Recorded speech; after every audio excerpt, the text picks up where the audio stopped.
DM.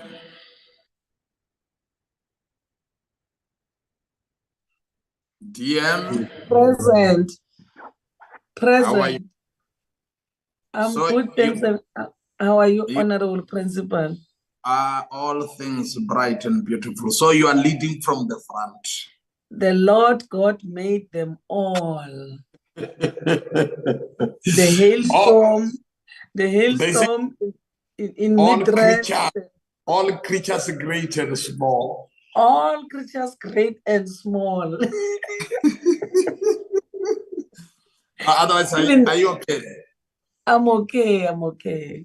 No, that's lovely. I can see you are the earliest bird always. The earliest bird catches the fattest worm. Yeah, but some earliest birds, eh? No, you are always there, spot on. Yeah. When some of us are crowding behind, you are always in the forefront. We said yes. We have got 5 minutes in. Maybe I can just make a cup of tea. Okay. Coffee, just to warm myself. It's cold in Polokwane. I'm in a load shedding. I can't boil water. Yeah, ne? Yeah. And I don't know. I'll fix something. Yes, please. No, thanks very much. Thanks very much, Doctor. Thank you.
Good morning, Chairperson. Good morning, members of the Portfolio Committee. Good morning, Deputy Minister, and to all the guests on the platform.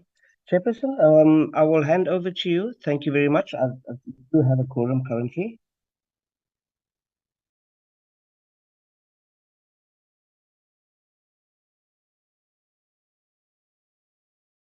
Recording in progress.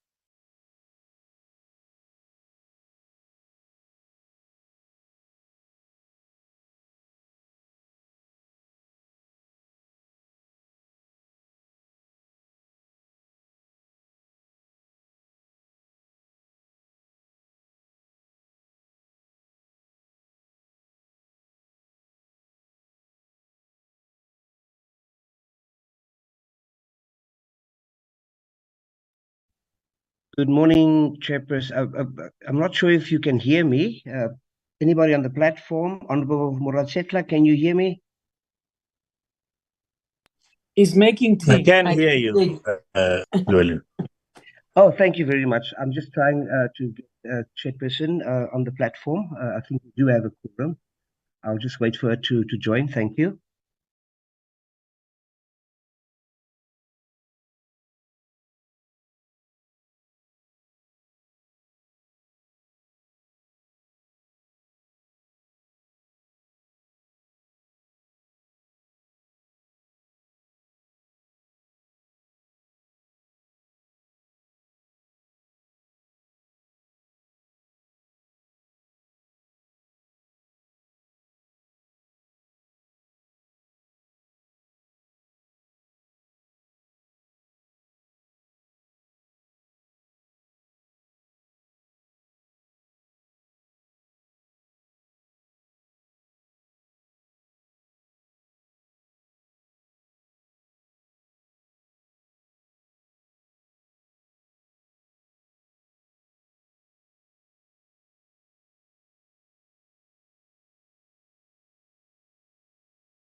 Okay.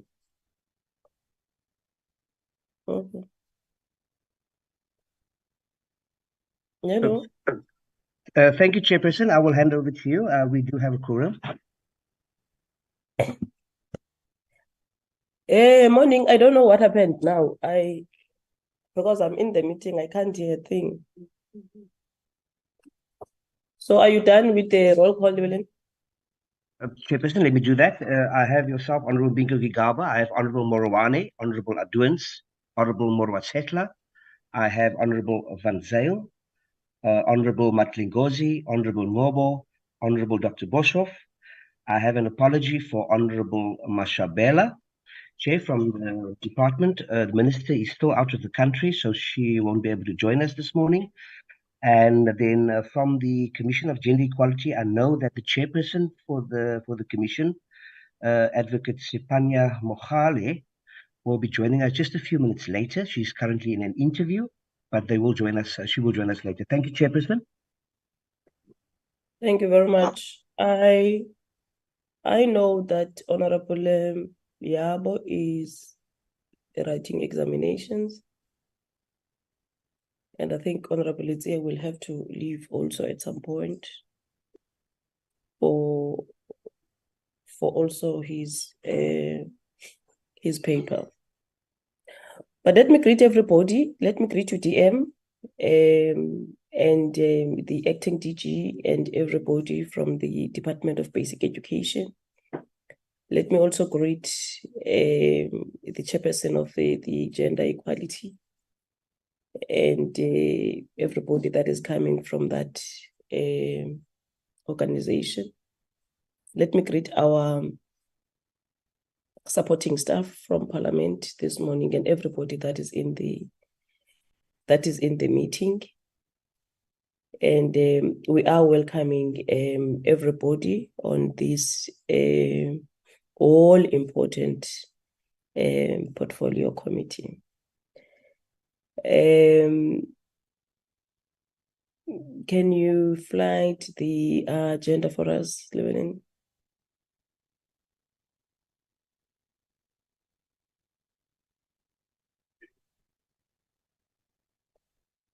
Thank you very much. Today it's the 14th of November.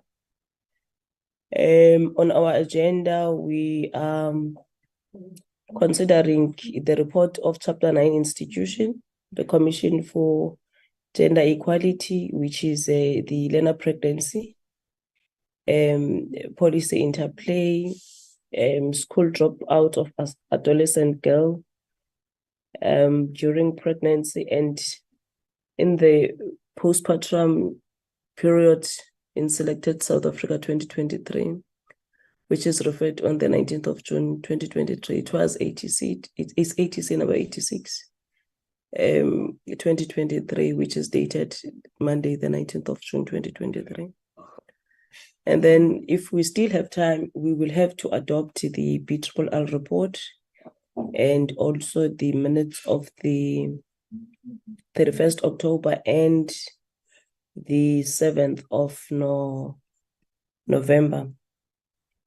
So that's how our agenda, excuse me, that's how our agenda is. Can I ask members to adopt the agenda?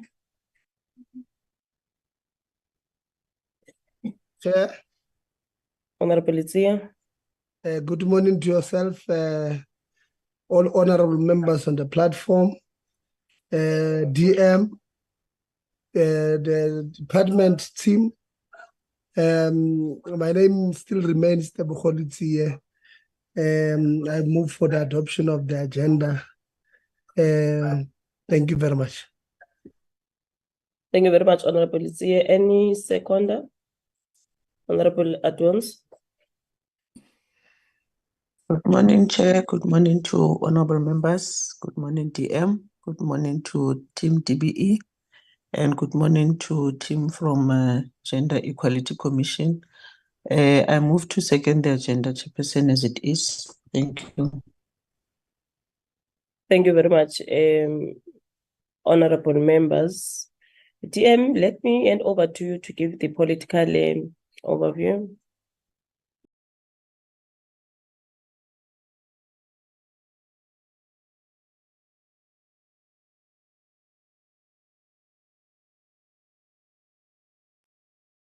DM? Or is it me? Oh, okay. Chair, thank you. You know, sometimes when you press fast, you press and close and press and close. Good morning to you, Chair. Good morning to the honorable members of the Portfolio Committee. If they are, I don't know whether they are invited, the Commission for Gender Equality, we greet them if they are in the meeting. Greetings to the acting DG of the department, as well as all the other members from the department, honorable members, the support staff of Parliament. Greetings to all of you this morning. In the Department of Basic Education, we are still fine and well, and exams are run with no serious glitches, Chair, except some man-made glitches, but there's no glitches that are reported to this far. Yeah, man-made, I will refer to some, let's say children get sick, get this and that, and then miss paper. We don't know how much have we been affected around the Midrand hailstorm yesterday, and in Bethal. We haven't received any report this far that can hinder the running of the examination. So we still believe that everything is fine. We are here today, I believe, with the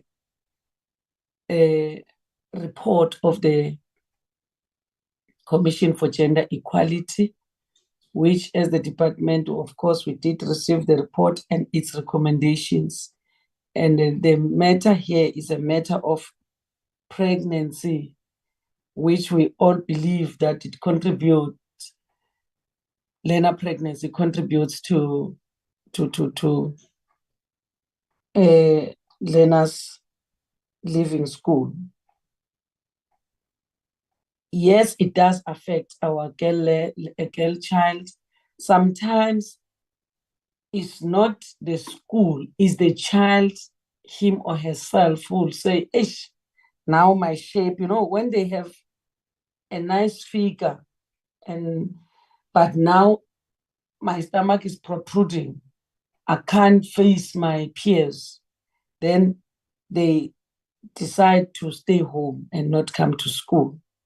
Some, of course, those who are brave enough, they do come to school. Some, after giving birth, they don't have anybody to stay home with the child. And that caused them to stay home. And as they're staying home, they get pregnant again. So that is how learner pregnancy sometimes contributes to learner dropout, because the parents are working. There's nobody to remain with the child. So you have to stay. Maybe say I stayed 2 years, and in that process of staying, you get pregnant again, which is a problem. So it remains not one of the reasons for learner dropouts. So the Commission for Gender Equality report investigates the implementation of the fairly new learner pregnancy policy that says girls cannot be excluded from returning to school after pregnancy. And this policy allows them even to stay until the last day, and you go give birth. When you are fine, you still come and continue. So it protects the girl child, that when is pregnant, the girl child must be protected at school by both teachers, the environment, the entire school environment, and the learners.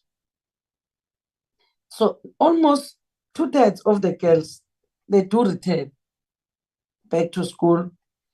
And when they are given an opportunity to come back to school, they are likely, the 2/3, they are likely to be pregnant again. But those that I referred to earlier on, that those who will not have support at home, they are likely to be pregnant again. So this new policy was developed, that was developed by the department. It allows girls to return to school.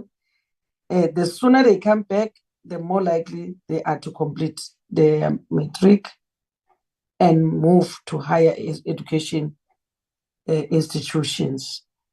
So should they not return after pregnancy, as I indicated, then that's where the dropout thing comes in, that they didn't return. And because of many circumstances involved. So the policy in the department, we speak about prevention of teenage pregnancy and learner pregnancy, prevention. And that prevention have nothing to do with low morals, that maybe the department does not have morals, because if we don't do it, they get pregnant. I always, when I address some church leaders and religious leaders, inform them just the same way with HIV and AIDS chairperson. The religious community, they were hiding behind morals and what, and not talk about HIV until majority of church members died of HIV and AIDS. Then some would come together, they would invite us as HIV activists at the time to speak to them. And they said, because we associated HIV AIDS with sin, that they are sinners, so we can't talk this language. It's the same way as parents. We don't want to talk about sexuality with our children because we believe that it means like we are destroying them if we talk about issues of sexuality, and they are real. And if we teach them and talk to them as parents, I remember there's a guy, I'm not talking stories, but there is a guy called Mabaso, the one who climbs Mount Kilimanjaro every year during Mandela Day. It's called Trek for Mandela. He raises sanitary towels for girls. He has been joined now by CEOs of big companies. Every year they go to Mount Kilimanjaro. On the 18th of July, they summit the peak of the mountain. He said he had his, I don't know, I can't differentiate between a niece and a nephew, unfortunately, but a girl. Then a sister's child, who's a girl. Then he was telling the grandmother that, grandmother, blood comes out of my private parts. The grandmother said, hey, get away from me. We don't talk about those things. Go. Then the child had to hide from all the children because he doesn't know how to prevent, how to protect herself. So, and he didn't have anyone to talk to. Then, and he overheard the conversation. That's when that spirit, that ego to go and help the girl child. So how many girls find themselves as frustrated as my nephew? Then he said, let me do something. Then he established an Imbumba Foundation that helps young girls. And we are in partnership with the guy, Umabaso. So I'm saying, I know some honorable members here would think that when we speak prevention, they think that we are dropping the morals, we are destroying the children, we must not talk about pregnancy, we must talk about, and some will even change it to the policy to something that has to do with termination of pregnancy. It has nothing, literally, we don't talk about termination, we don't talk about abortion, we talk about protecting the child when the child is pregnant, and which is not even, he didn't get that pregnancy from school, he got that pregnancy from home, which mostly, Chair, is relatives that impregnate our children, uncles and cousins and all this. So we are here today to listen to, if the commission is here, maybe they will present first, then the department will respond on how have we responded to the findings of the commission. Thank you, Chair.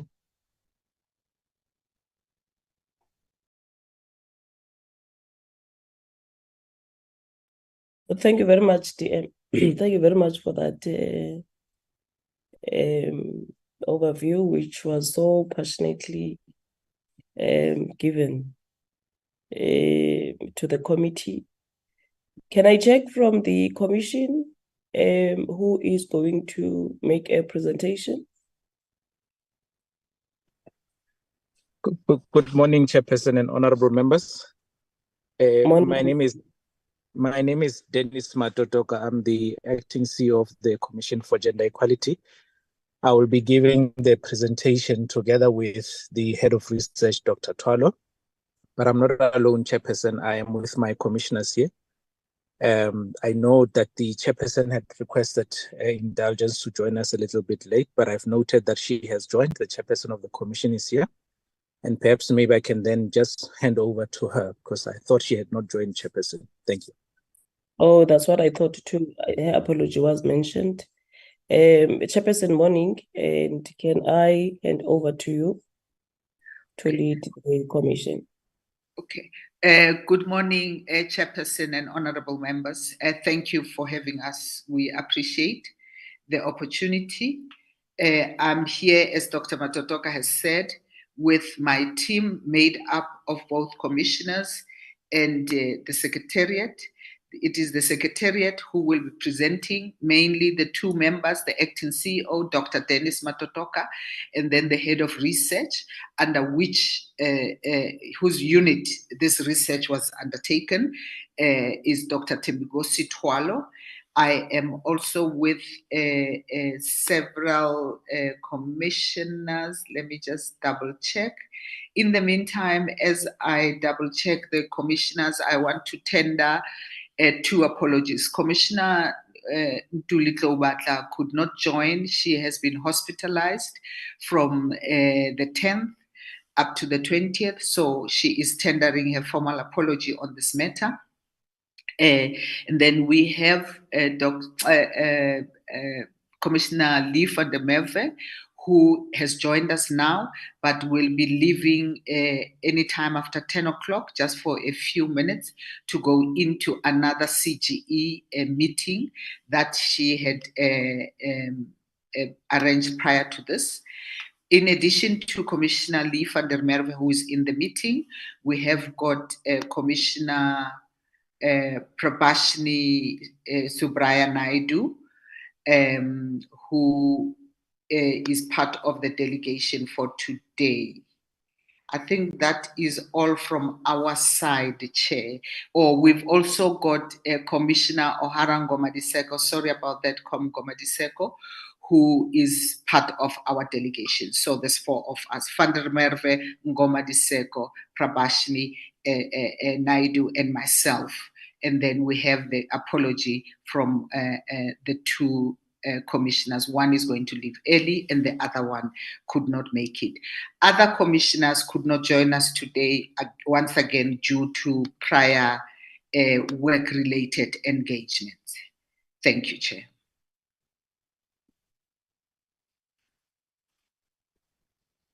Thank you very much. I think then if it's Dr. Matotoka that must give presentation, he can proceed. Thank you, Chair. Thank you, Chairperson. Perhaps before I start, may I get guidance from you, Chairperson, how much time we have for this presentation? Because I know that our slides are about 60, and we wouldn't want to take for granted that we actually have the whole day, Chairperson, for the presentation in terms of timelines. You don't have the whole day. Maximum will be 40 minutes at all. 40 minutes. All right. Thank you so much. Chairperson, thank you so much. I'll be doing this presentation with Dr. Twalo.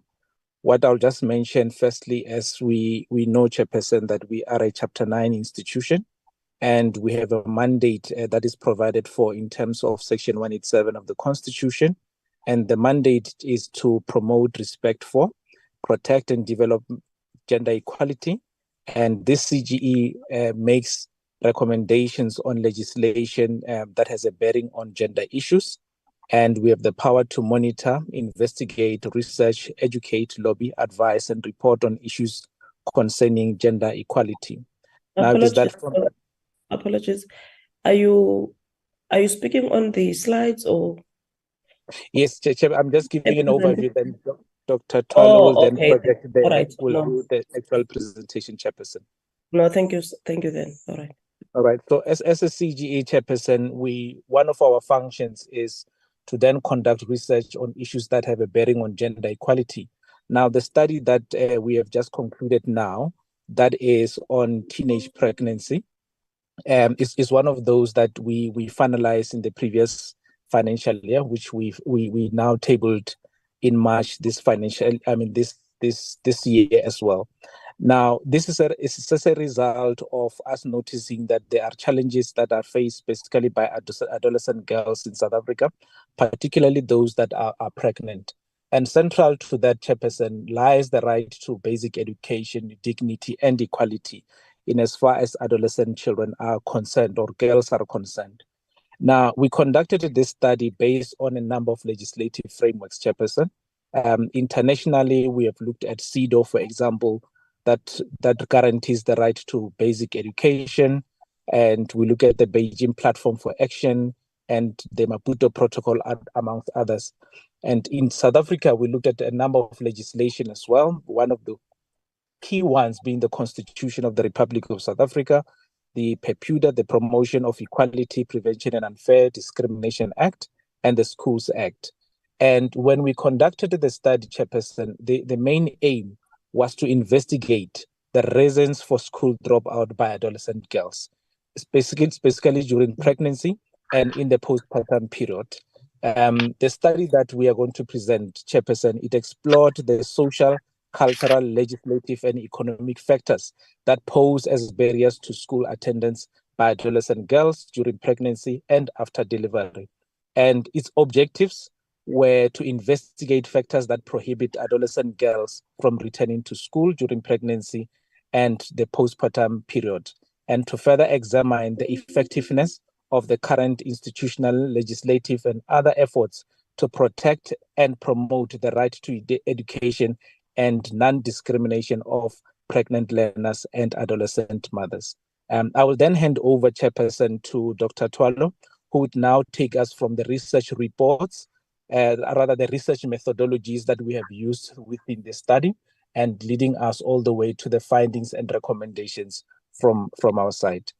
Dr. Twalo, we don't have the whole day, so I think we need to then zoom into the specifics and then go quickly also to the findings and recommendations. Thank you so much, Chair. All right, thank you, CEO, and good morning. I will take the presentation from the manner in which the study was undertaken.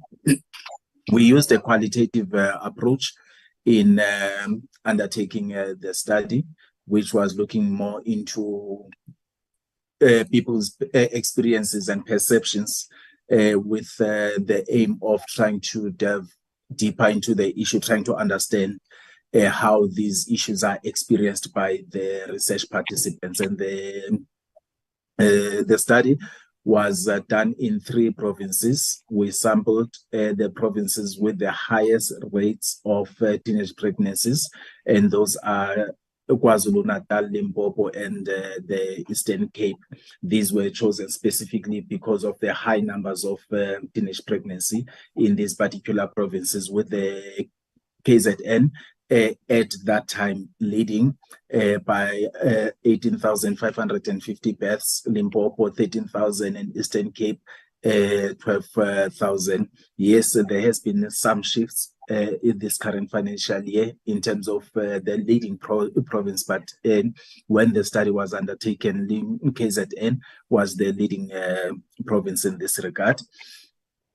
And we aimed to engage learners who had dropped out of school, and by dropping out, we meant someone who had been out of the schooling system for a period of about 6 months or more. So those are the people we looked at, and we had 24 of those adolescent girls and 33 key informants. So in total, we had 57 participants, and the ages were between 10 and 19, and the emphasis was on the period they had been out of the schooling system, and they must have been at this age range. The key informants included the senior officials from the National Department of Education, school principals, educators, members of the school governing bodies, members of the school management teams, and learner support agents. We relied on the provincial departments of basic education to access the people to participate in the study. And these departments were very helpful, particularly Eastern Cape and KZN.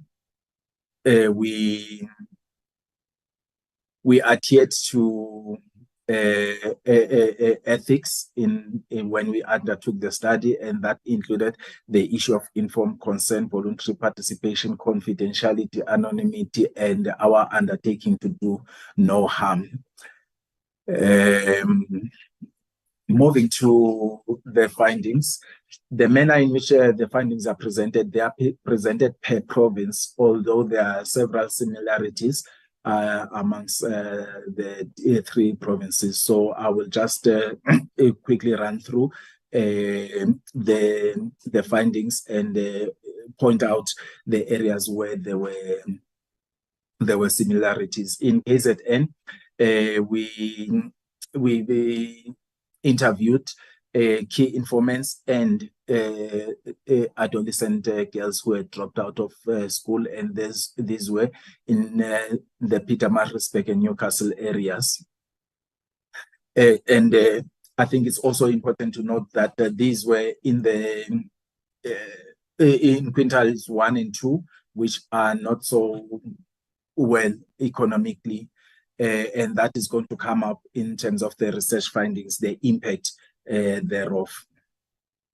So the manner in which the themes of the study were arranged were that we had one theme looking into the issue of knowledge, attitude, and perceptions regarding access and use of contraception services. And there are different themes that we explored, the issue of parental involvement and so on, but I'll get to those shortly. With respect to KZN's knowledge, attitude, and perceptions regarding access and use of contraception services, there was a view that there's a preference for the first lane contraception option. This is an option that is offered by the Department of Health that is available to teenagers so that they avoid standing in those long queues at the healthcare centers. This is the preferred approach because it helps them to avoid the stigma that is associated with being seen by the adults queuing for contraception services at the healthcare centers. And it also saves them time because they don't have to stand in those queues, which means they can go in and out and go back to school. This approach is preferred. However, the challenge with it is that it is not implemented across all the healthcare centers. In some centers, it is available. In others, it is not, which then presents a challenge for the adolescent girls who want to access it. And there are also other barriers to the teenagers taking these contraception services, and they include religious beliefs and myths and misconceptions around the use and the impact of contraceptives on the human body.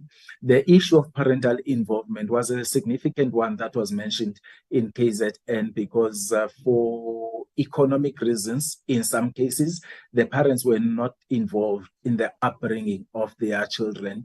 They were not hands-on because of migration, among other things, for instance, because the parents would be working in the cities and the children would be left by themselves or with their grandmothers at home. And in such cases, it was then a fertile ground for the teenagers to explore and take advantage of the absence of the parents. So it is a rather tricky balance because the absence of the parents is as a result of them seeking economic opportunities, but the unintended consequences are that the children are then left alone with no proper parental guidance for them as they go through life. The other one is economic factors, which it had a serious impact in terms of the adolescent girls returning to school after pregnancy or after giving birth, because in some cases, some girls managed to go back to school because the family could afford to employ a childminder to look after the little one. But in some cases, the families could not afford. So that forced the adolescent girl to remain at home and look after the baby. And because of economic circumstances, there were also transactional sexual relations that were reported. Some of them were among teachers and the learners, but we had a challenge in terms of the identity of the adults who were involved in this because the adolescent girls were not free to disclose the identities of the adults they had been in transactional sexual relations with. There were also individual factors that impacted on the return to school, and this included the issues of self-perception, because there were a number of things that were happening to the pregnant learner. In some cases, they did not feel as welcome at the school because of the environment in the school, because some of them would be feeling, would be having a sense of guilt and feeling shame for the pregnancy that they are going through. And in some cases, their schoolmates would create an environment that would not be friendly, in the sense that they would be saying, because of your pregnancy, we are all falling asleep here in class. So such comments and many others would make it would make the environment not conducive for the pregnant learner while at a school. And it depends, because people are different. Some had the courage to continue in spite of those negative things that were said to them, but others decided that they would rather stay at home and not continue suffering the negative things that were being said to them. So the household factors that were mentioned included the issues of affordability in some cases, because if the family could not arrange a childminder or a creche or any place that would be convenient for the baby, the little one, then it would mean that the mother had to get stuck at home with the child and not be able to return to school. Regarding the issue of legislation, in some schools, it was reported that there is understanding of the new policy, the national policy on the prevention and management of learner pregnancy. However, there seemed to be inconsistency in terms of the understanding of the policy, because at the same school, you would get people who are saying, no, we know about the new policy, and at the same school, others would be saying, no, we know nothing about that. And just to give context, we did the study in the last financial year, and that was just after the new policy was introduced. So in some cases, it's understandable when other schools were saying, no, we are not aware of this new policy because of how new it is, or it was at the time when the study was undertaken. But it also points out to the issue of the rollout of this policy, that more work still needs to be done to ensure that it's disseminated as widely as possible, that every stakeholder in the school environment knows about it, and that they also implement it the way it should be.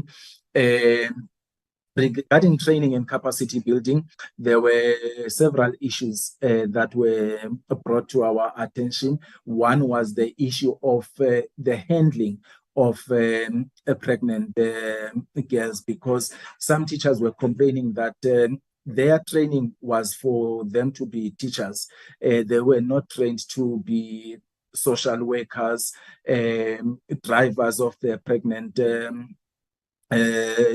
girls to hospital, and all the other responsibilities that come along with having a pregnant person at your premises. Because in some cases, the teachers would be required when the girls are giving birth at the school premises. So the teachers would be forced to transport those learners to school, which poses a serious risk on the pregnant learner, and as well as on the teacher, who is just being a good Samaritan by using his or her resources to transport the learner to a nearby health facility.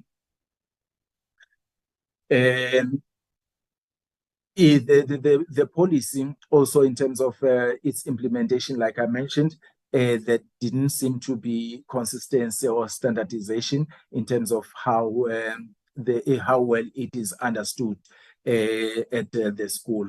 And there were cases whereby some schools would deny the learners from returning to school. There was a case, for instance, of a 19-year-old who reported that the school had denied her the opportunity to return based on falsified narrative that she was over the age of admission. She explained that 6 months after she gave birth, her grandmother attempted to get her back to school, but the school refused until the CGE intervened, and she was then readmitted to the school. So there are several of those cases in different places, and there are a variety of reasons, such as those that I had mentioned, that there's in some schools there would be reluctance to have someone who's pregnant at their premises, but also some teachers would see the pregnant learners as having an influence over others. So it would be, according to them, it would be better not to have such learners at their school, so that they cannot spread their negative influences to other learners who may also fall pregnant as well.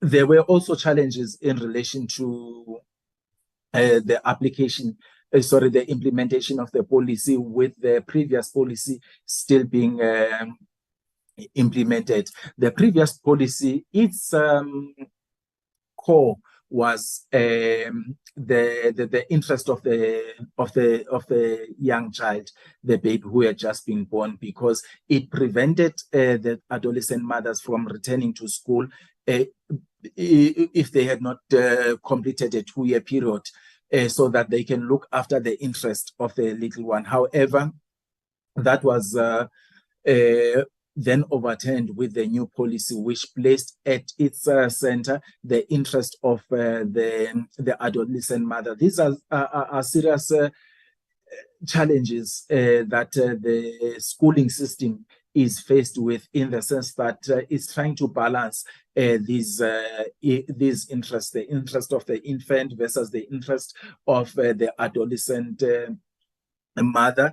And in some cases, there are unintended consequences, because, for instance, with the emphasis on looking after the interest of the infant, the unintended consequence was denial of education to pregnant mothers who want to return to the schooling system. So I'm happy that at least the new policy has now ironed out those challenges. However, in terms of the implementation, it still requires a lot of work to be done to ensure that, because in some cases the teachers would be complaining that the people just make policies being seated in the comfort of their offices, wherever, and the people who have to implement those policies are the teachers who are faced with the girls who are giving birth in the classrooms, and the complications that come along with that.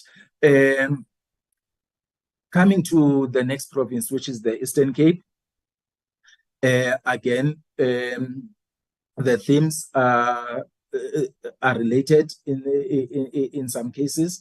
And with respect to the issue of knowledge, access, and use of contraception services, there was a view that there are several factors that contribute to the learners not taking the contraceptives. And in this case, there's this quote that the Department of Health assisted us and with giving contraception, but parents said they do not want their children to be given contraception. They believe that it will make their children barren and all those kinds of things. The Department of Health started coming less because of this. I think that's why our pregnancy rate has increased. So this is indicative of the level of understanding of and the effect and the impact of contraceptives on the human body, which translates to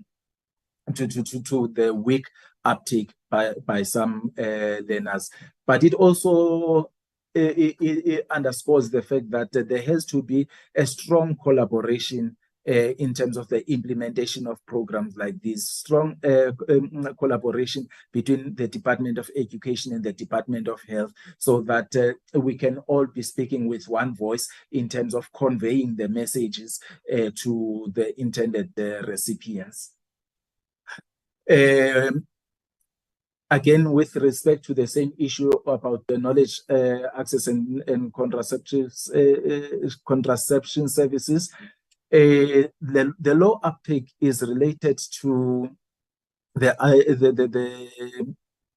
adolescent girls understanding, because in some cases they don't want to take these because of thinking that it will have negative effects on them. However, in some cases there are systematic and structural issues. One of them is the issue of the distance to these healthcare centers, because in some cases it would be far for them to get to these healthcare centers, and as teenagers they wouldn't have the money to travel to this place. The one girl in the Eastern Cape noted that it's very far from where I stay. It cost me 22 or 23 rands to go there. The clinic used to come to my school, but it's been a while now since they've been there. So this shows the issue that I spoke about, the issue regarding the Department of Health and Department of Education working together,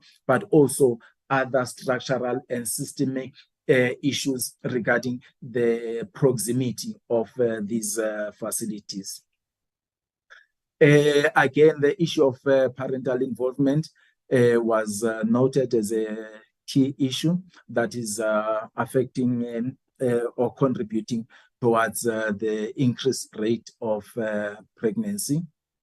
Economic factors as well in the Eastern Cape were mentioned, and they were serious, and this is understandable given the status of these provinces, because they are among the poorest provinces. So this shows that when these things come down to the actual human being, and not just being statistics, this is the impact that they have. And unfortunately, they also have a ripple effect, because they tend to be multi-generational, which then requires that they need to be addressed as speedily as possible.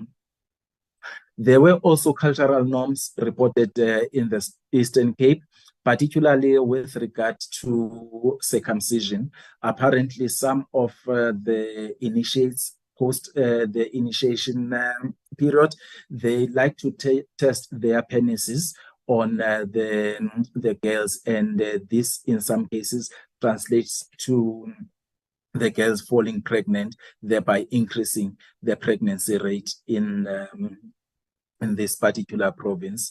Substance abuse is one key issue which is on the rise, and it is having a very serious negative effect on the education and the general well-being and behavior of adolescents, because the rate at which the youth are taking drugs and alcohol and abusing those, it is rather alarming. And then the cases of pregnancy are also increasing, including sexually transmitted diseases.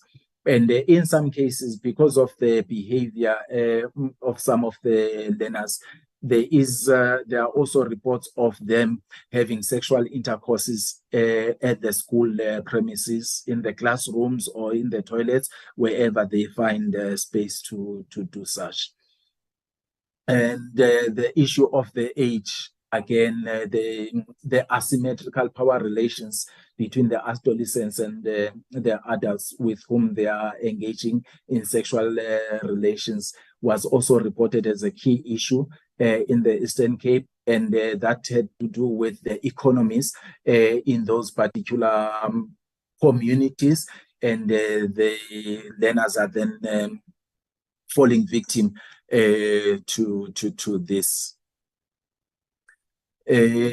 Again, we also had a challenge with the disclosure of the adults who are responsible for these issues of engagement in sexual relations with young girls, because we could not force the teenage mothers or teenage girls to disclose the people who got them pregnant.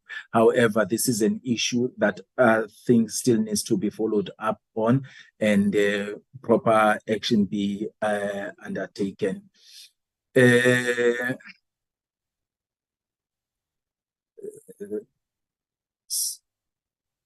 So I'm trying to run through these slides so that I don't take a lot of time.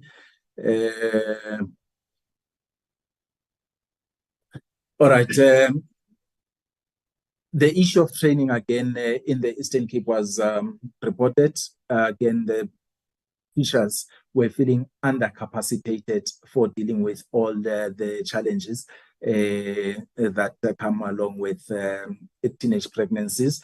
However, there is support that they reported to be getting from the LSAs, learner support agents, but even the learner support agents reported that it's actually not their responsibility to be midwives to the teenage girls. So all the or many of the stakeholders that are involved in the schooling system reported that this is an issue that requires attention with appropriate personnel being placed at the school so that the teenage girls could get the necessary support that they are giving, because of the unintended consequences that the teachers as well as the learner support agents were fearing, that they would just be offering assistance, and yet this could translate to complications on the pregnant girl, and they would then have to be accountable for that.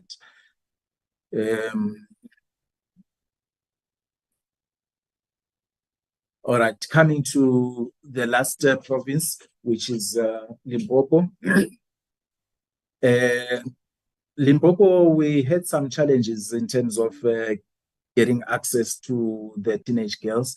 However, we eventually managed, after we had struggled, to get gatekeepers' permission to access the teenage girls. We eventually managed to, through engaging the communities and through a snowball approach, we eventually managed to get to the pregnant, the girls who had dropped out of the schooling system, and interviewed them. And I think even with them, in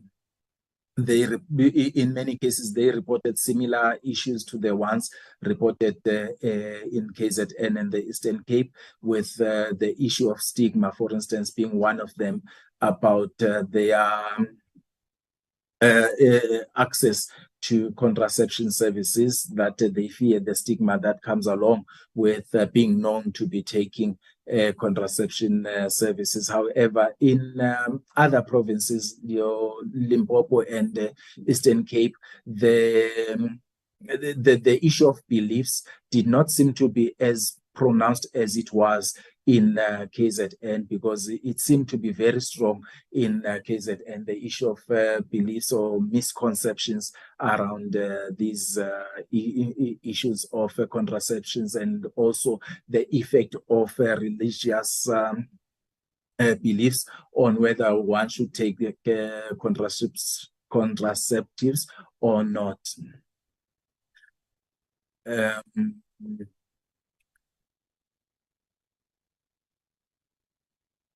All right.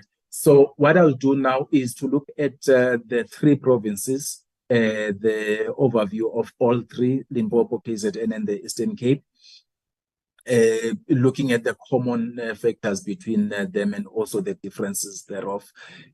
One is the issue of the school health programs, which was not uniform across schools and across provinces, because the preferred program, for instance, which is the first lane option, was not available in all the schools. And in some cases where health services were brought to the school, there was inconsistency in terms of when they are brought to the school, and the were cases where the Department of Health would no longer continue with the program for different reasons, due to parents intervening or many other factors that could translate to this. There was also the issue of poverty, which had a serious effect on the teenage mothers, because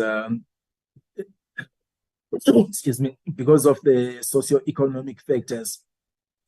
Some adolescent mothers were not able to return to school, and others were able because of the economic circumstances at homes. However, in some cases, even if families could afford to take the child back to school, some parents had a view that they want to teach their child a lesson. They want to teach her to be responsible, so they would force her to stay with the infant, to look after the infant, so as to be and to experience the consequences of her action. And the issue of the behavior of the teenagers, boys and girls, it requires attention. And this, like I noted, is influenced by a number of things, including the issue of culture, the issue. So these are societal issues that do not only require the Department of Health and the Department of Education to intervene, but it's a whole of society kind of a challenge that requires every stakeholder in society to make his or her contribution in terms of addressing it. And the issues regarding the discrimination of pregnant girls is one issue that created an unfavorable environment for them, which then translated to some of them feeling that they might as well just be at home and not continue to suffer this kind of treatment.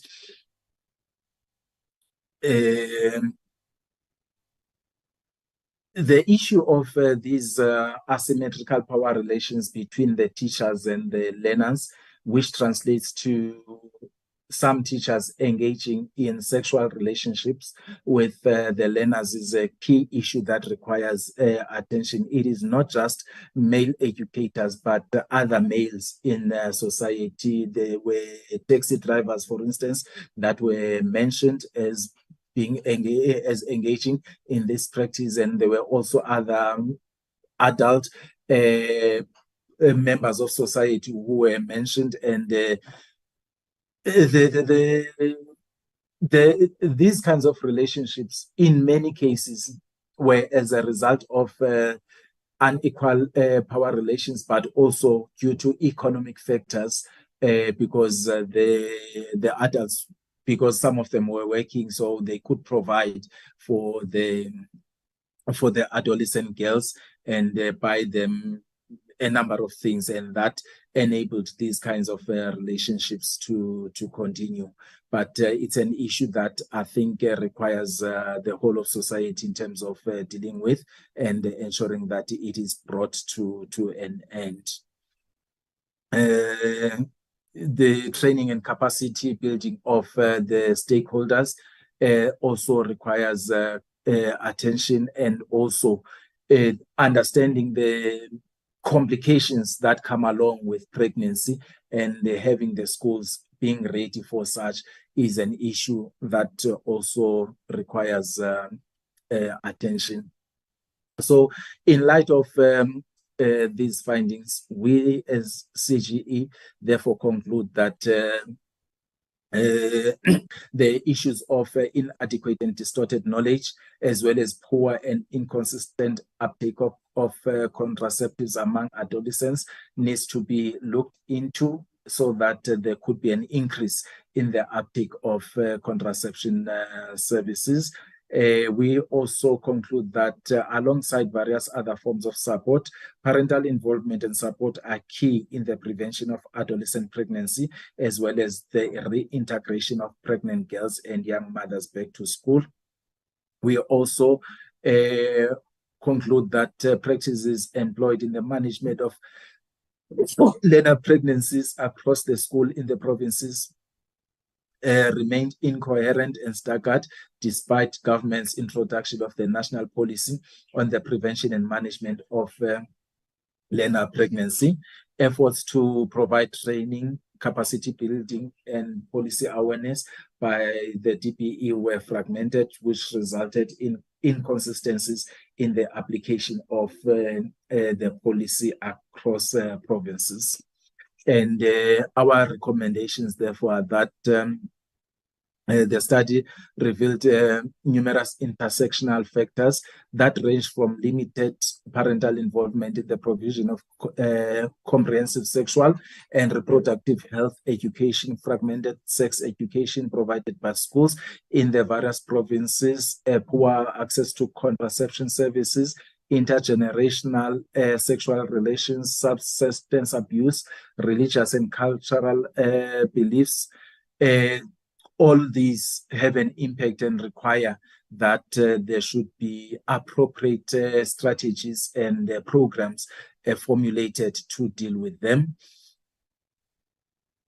The study unearthed findings that indicated that pregnant learners and adolescent mothers were in need of financial support. We therefore recommend that more studies in this regard should be undertaken to unpack in detail the specific economic needs of pregnant learners and adolescent mothers that lead to withdrawal from school. We also are of the view that additional studies will contribute to clear and specific recommendations in light of the kind of support that is needed to be drawn and brought to the attention of relevant government departments and state agencies.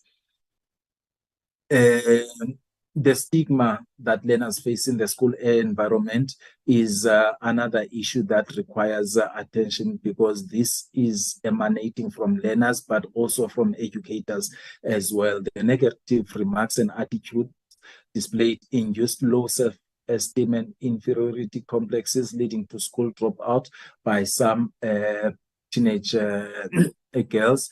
We therefore recommend that schools should create a positive learning environment by adopting values of empathy, non-judgmental attitudes, and emotional support.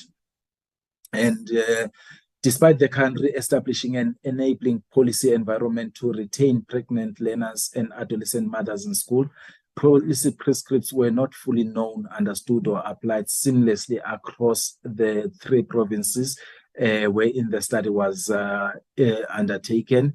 We therefore recommend that the national and provincial departments of basic education should roll out advocacy and awareness raising initiatives to support and strengthen the application of the national policy on the prevention and management of learner pregnancy across all schools in all provinces. And lastly, the study indicated that pregnancy-related ailments and additional care roles of motherhood led to poor academic outcomes, serving as a barrier to the retention of pregnant learners and adolescent mothers in school.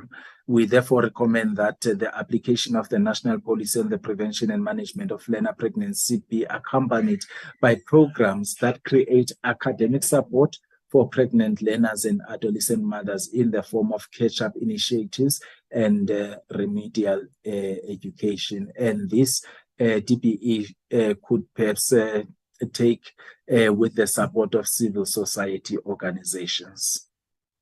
Thank you, Chair.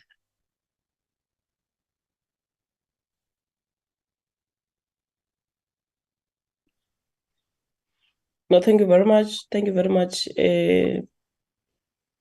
to the Commission. Let me, without wasting time now, allow the department to give us their presentation. Thank you, Chair. Dr. Whitley.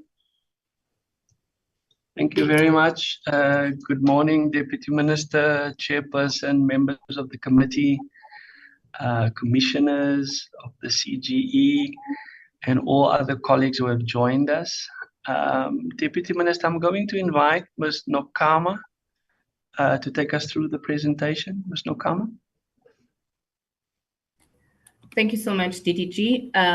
Good day, Honorable Chairperson, Honorable Members, the Chairperson of the Commission of Gender Equality and the Commissioners, the Deputy Minister of Basic Education, and to you again, Acting DG, and my colleagues from DBE.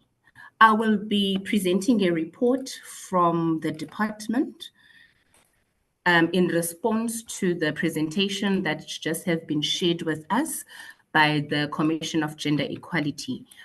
The Department of Basic Education's response is on the report from Gender Equality pertaining learner pregnancy policy interplay, school dropout of adolescent girls during pregnancy and in the postpartum period in selected South African provinces in 2023, which referred on the 19th of June 2023, the Commission of Gender Equality response. In the presentation, will be Sisa, just to indicate that we can't see the presentation. Apologies for that. Let me try to share.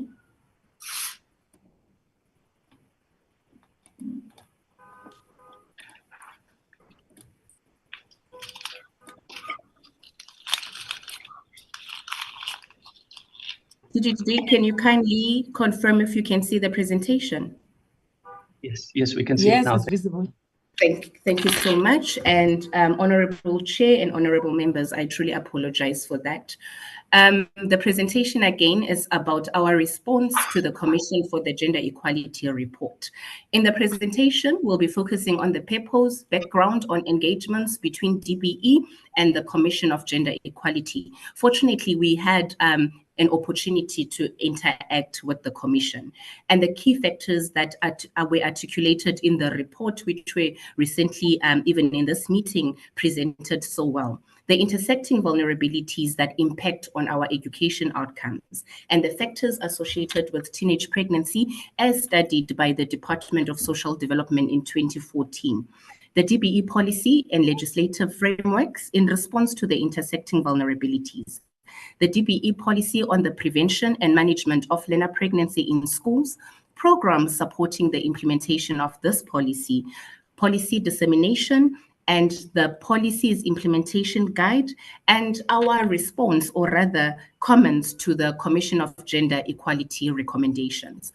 The purpose of this presentation is to provide a response to the department to the report from Commission for Gender Equality, Learner Pregnancy Policy Interplay, School Dropout of Adolescent Girls During Pregnancy and in the Postpartum Period.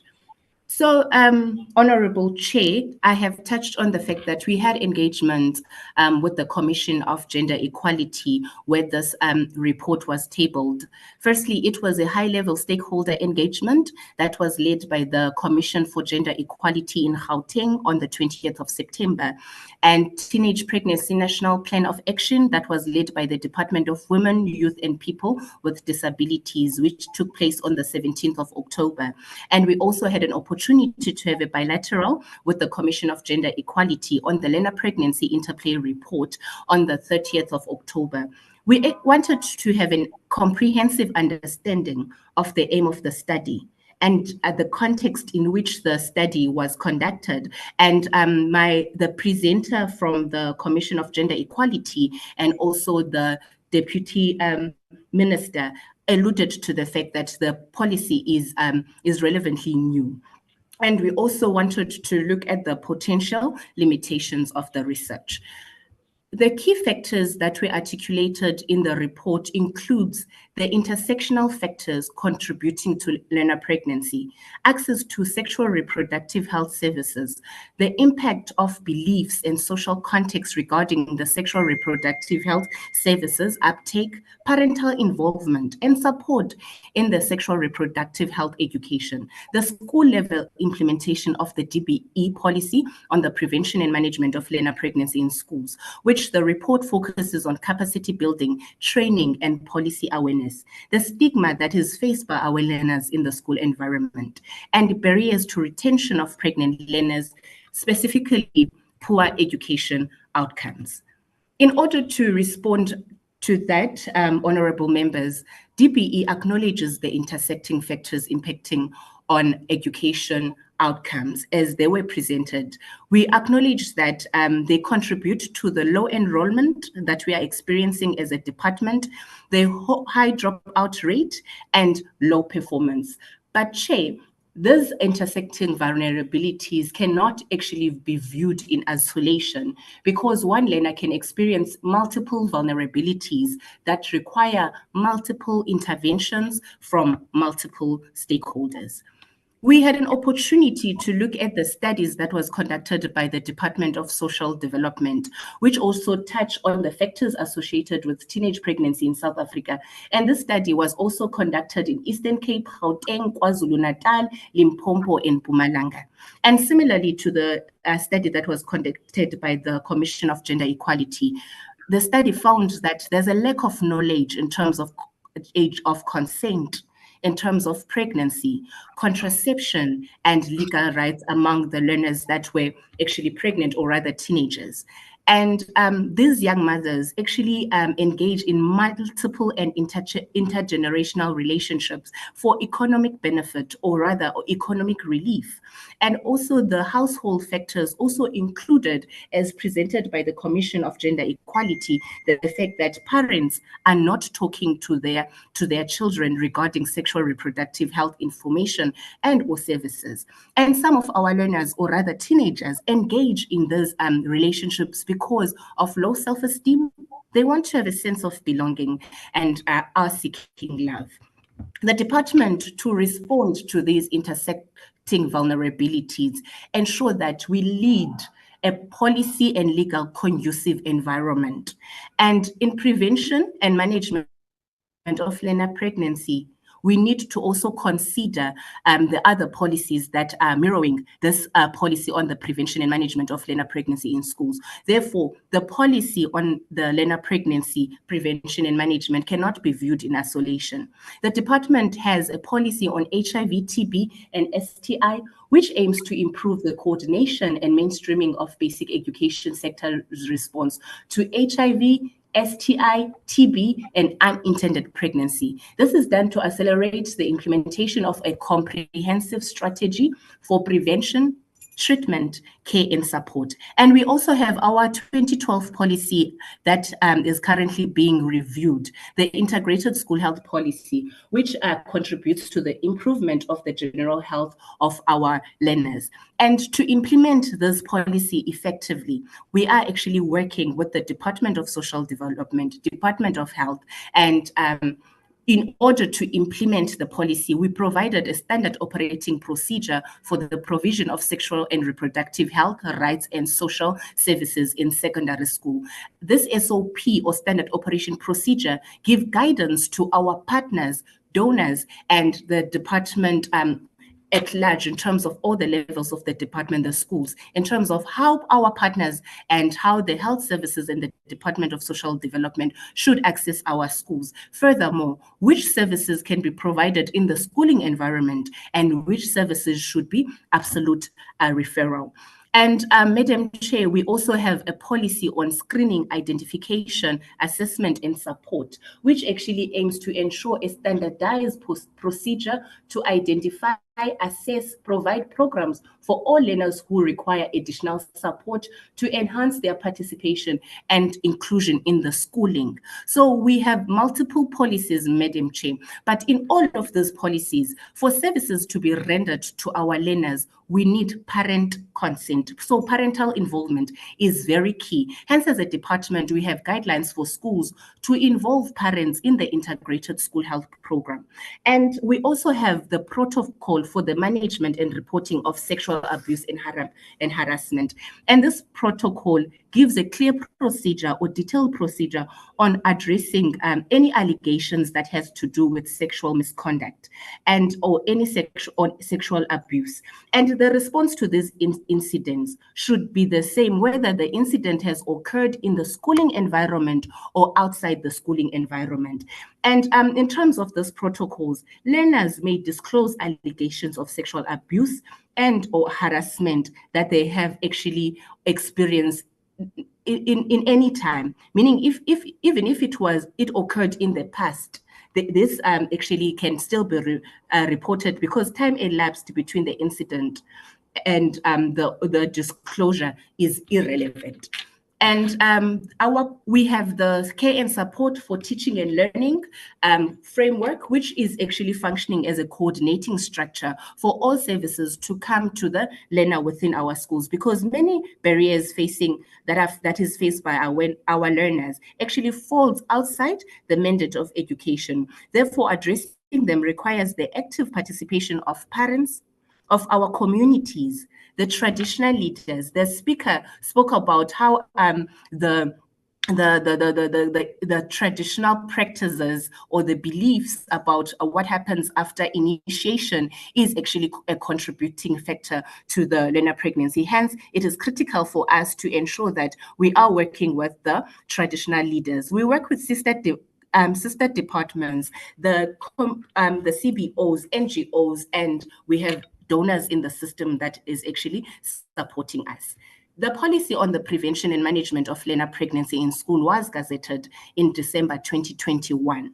The aim of the policy is to reduce the incidence of learner pregnancy and to promote the constitutional rights of girls to education by ensuring they are not excluded from schools as a result of pregnancy and birth, and to provide a supportive environment for the continuation of learning. And this policy has 5 provisions, and the first one is enabling environment. We want to ensure that our schools are safe, they are free of stigma, and we provide a non-discriminatory environment. And we guarantee the right to education during pregnancy and re-entry post-delivery. And from that slide, honorable members, you can actually see how the factors that were presented by the Gender Commission is actually forming foundation of the development of this policy. And we have an element of prevention, which we want to ensure that learners have access to accurate sexual reproductive health knowledge and information, including delayed and sexual debut, abstinence and contraception, and the role of gender and power dynamics in relationships. And we have a provision on care, counseling, and support, because we want to ensure that our schools is actually providing an environment where pregnant learners can access professional information, referrals, treatment, care, counseling, and support. Hence, we are actually implementing the policy in partnership with other organizations, in collaboration with the Department of Health, Department of Justice, and the Department of Social Development that is leading in terms of child care and protection. And in terms of impact mitigation, which is our 4th provision, we're trying to mitigate the impact of pregnancy through the provision of a systematic, sustainable, structured, safe, and empowering environment. And in terms of the policy management and implementation, we are ensuring that we have sustainable managing structures and strategies that are in place at all levels of the department to plan and implement this policy and furthermore monitor the implementation thereof. And we are having programs that support the implementation of this policy. We have the Integrated School Health Program that ensures that health services are getting into our schooling system as provided by the Department of Health. But these services are not provided in isolation to the psychosocial support that meets the emotional, mental, and social needs of our learners and educators. We have the life orientation as a subject, which actually ensures that our learners receive age-appropriate information when it comes to sexual reproductive health information. We have co-curricular activities that actually augment what is happening in the classroom by ensuring that our learners get more information and opportunity to engage on different aspects or get access to other information regarding the challenges that they face as the youngsters. We have our programs under the co-curricular element, which are DREAMS, and we have the adolescent youth programs and our peer education programs. And as a department, we have the school safety framework. This school safety framework addresses the physical and psychological safety of our learners. And we are using multimedia platforms to advocate the programs that we have as a department so that we can create an awareness within our communities. We have disseminated the policy? As aforementioned, the policy was gazetted in December 2021. We launched it in February 2022. We disseminated it to the district directors, the Council of Education Ministers, the HEDCOM, the School Governing Body Forum, and the National Consultative Forums. And we disseminated the policy at provincial level from July 2022 to February 2023. And we have guided the province in terms of further disseminating the policy and ensure that they support the schools in the development of a school level policy. In order to accelerate the implementation or rather awareness of the policy, we printed the policy for distribution in all schools in quintile 1 to 3. Hence, you'd find that in the study, some of the officials knew about the policy because they could have received this policy. But because it was not advocated at school level at the time, might not have had an opportunity to interact with it so that they develop a school level policy. And we also finalized the abridged version of the policy. We have seen positive advancement at provincial level, and that includes the fact that all schools in quintile 1 to quintile 3 have the policy, and we have observed district-based advocacy activities in all provinces, and the Eastern Cape translated the policy into Braille, and we have shared it with inclusive education within the department so that they can distribute to other provinces.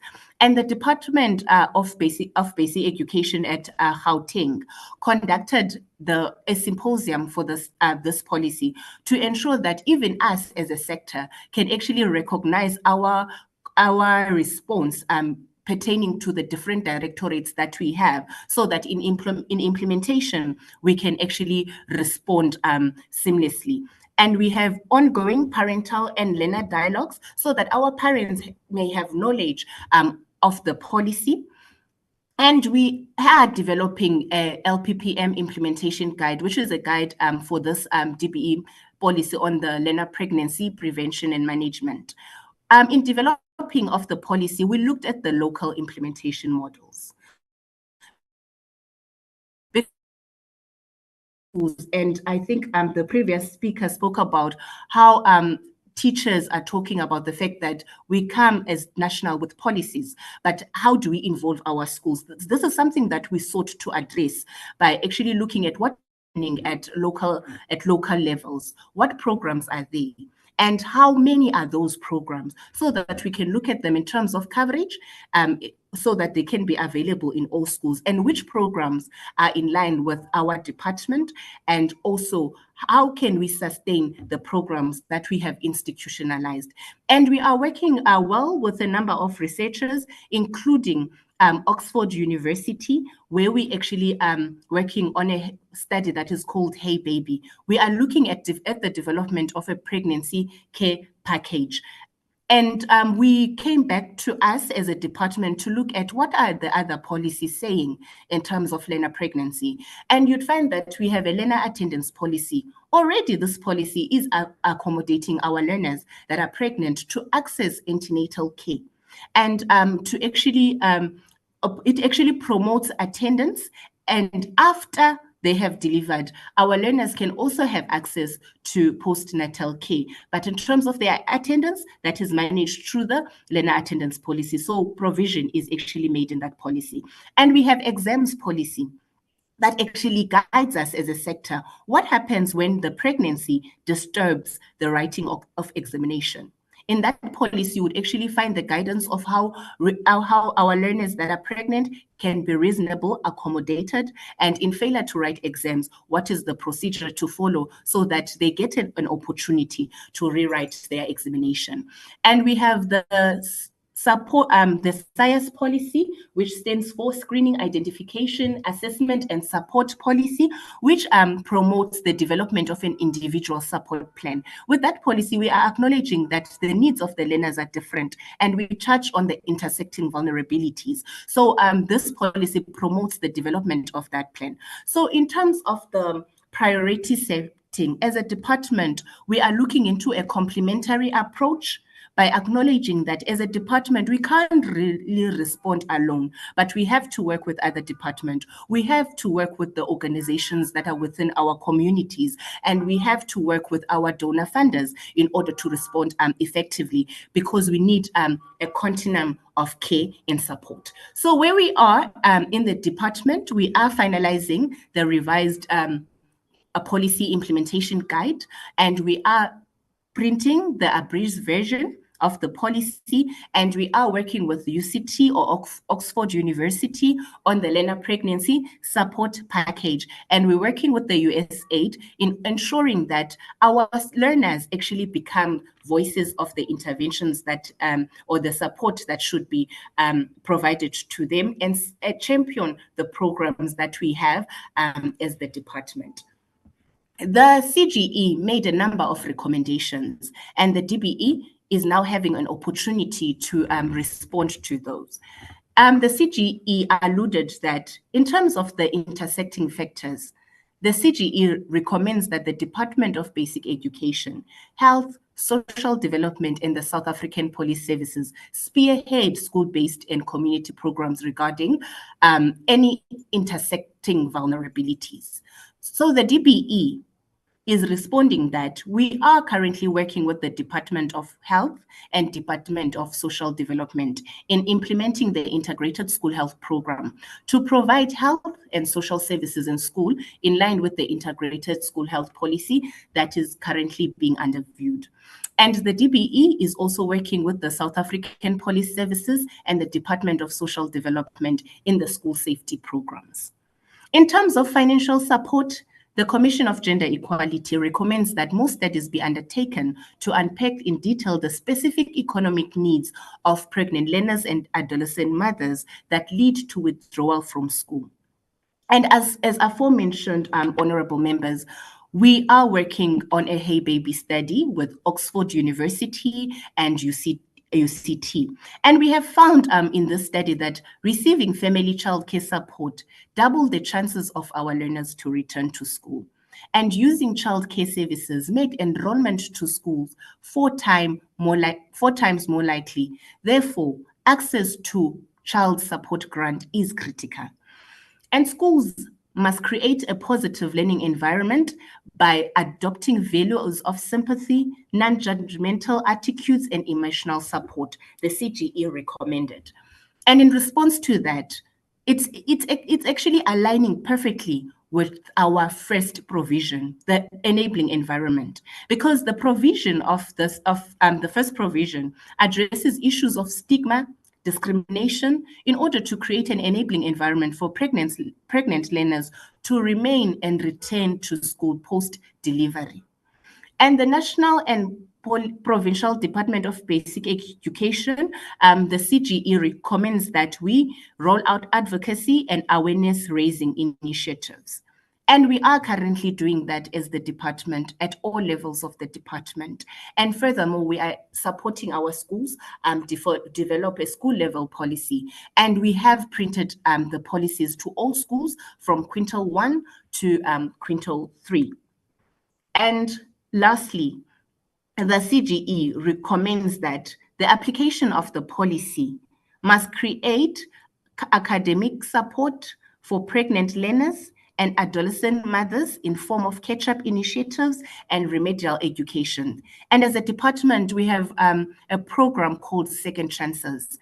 And this program provides support to learners who have not been able to meet the requirements of the National Senior Certificate or the Extended Senior Certificate. And furthermore, in schools, we have different programs such as the Adolescent Youth Program, which have a module that has homework support and home visits. And DBE will continue leading in these adolescent youth programs and programs that are similar to adolescent youth program in order to ensure that our learners are supported academically. And in all that said, it is recommended that the portfolio or select committee notes the Department of Basic Education's response to the report of the Commission for Gender Equality, learner pregnancy interplay, school dropout of adolescent girl during pregnancy, and then the postpartum period in selected South African schools, 2023. Thank you so much, honorable members and the Commission of Gender Equality. I will hand over to you, DDG. Thank you very much, Ms. Nokama. Back to you, Deputy Minister. Chair, we're back to you. Thank you.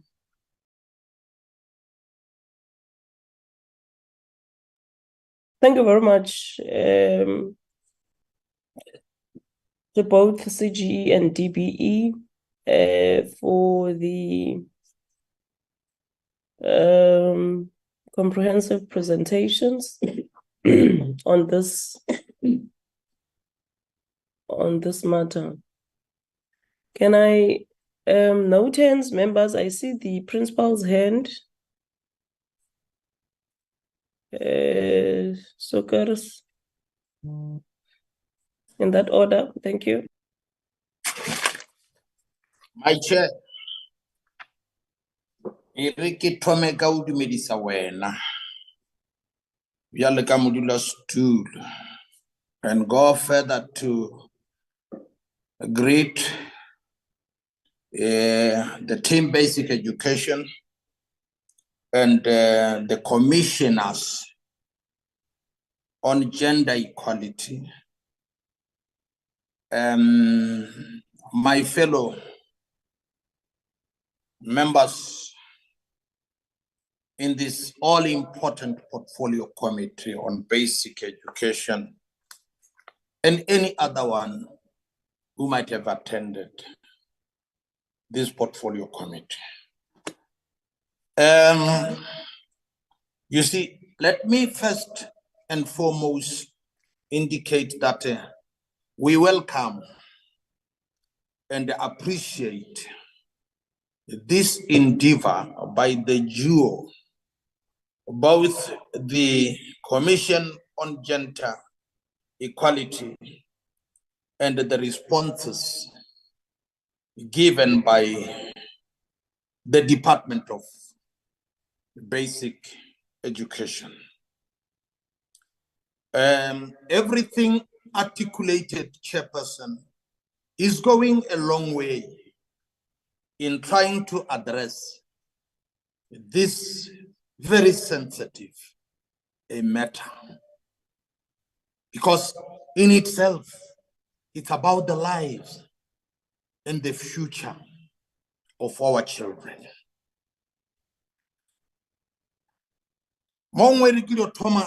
By going straight, Kiri, it is common knowledge that education is a societal matter. And when you single out teenage pregnancies, there is no way in which you can talk about teenage pregnancies divorced from the school. The school forms the center of it all. Having said education is a societal matter, Chair, this in itself implies that the family, the school, the community, traditional leaders, churches, NGOs, all these constitute the stakeholder which bears the responsibility that education as a societal matter is carried unabated. If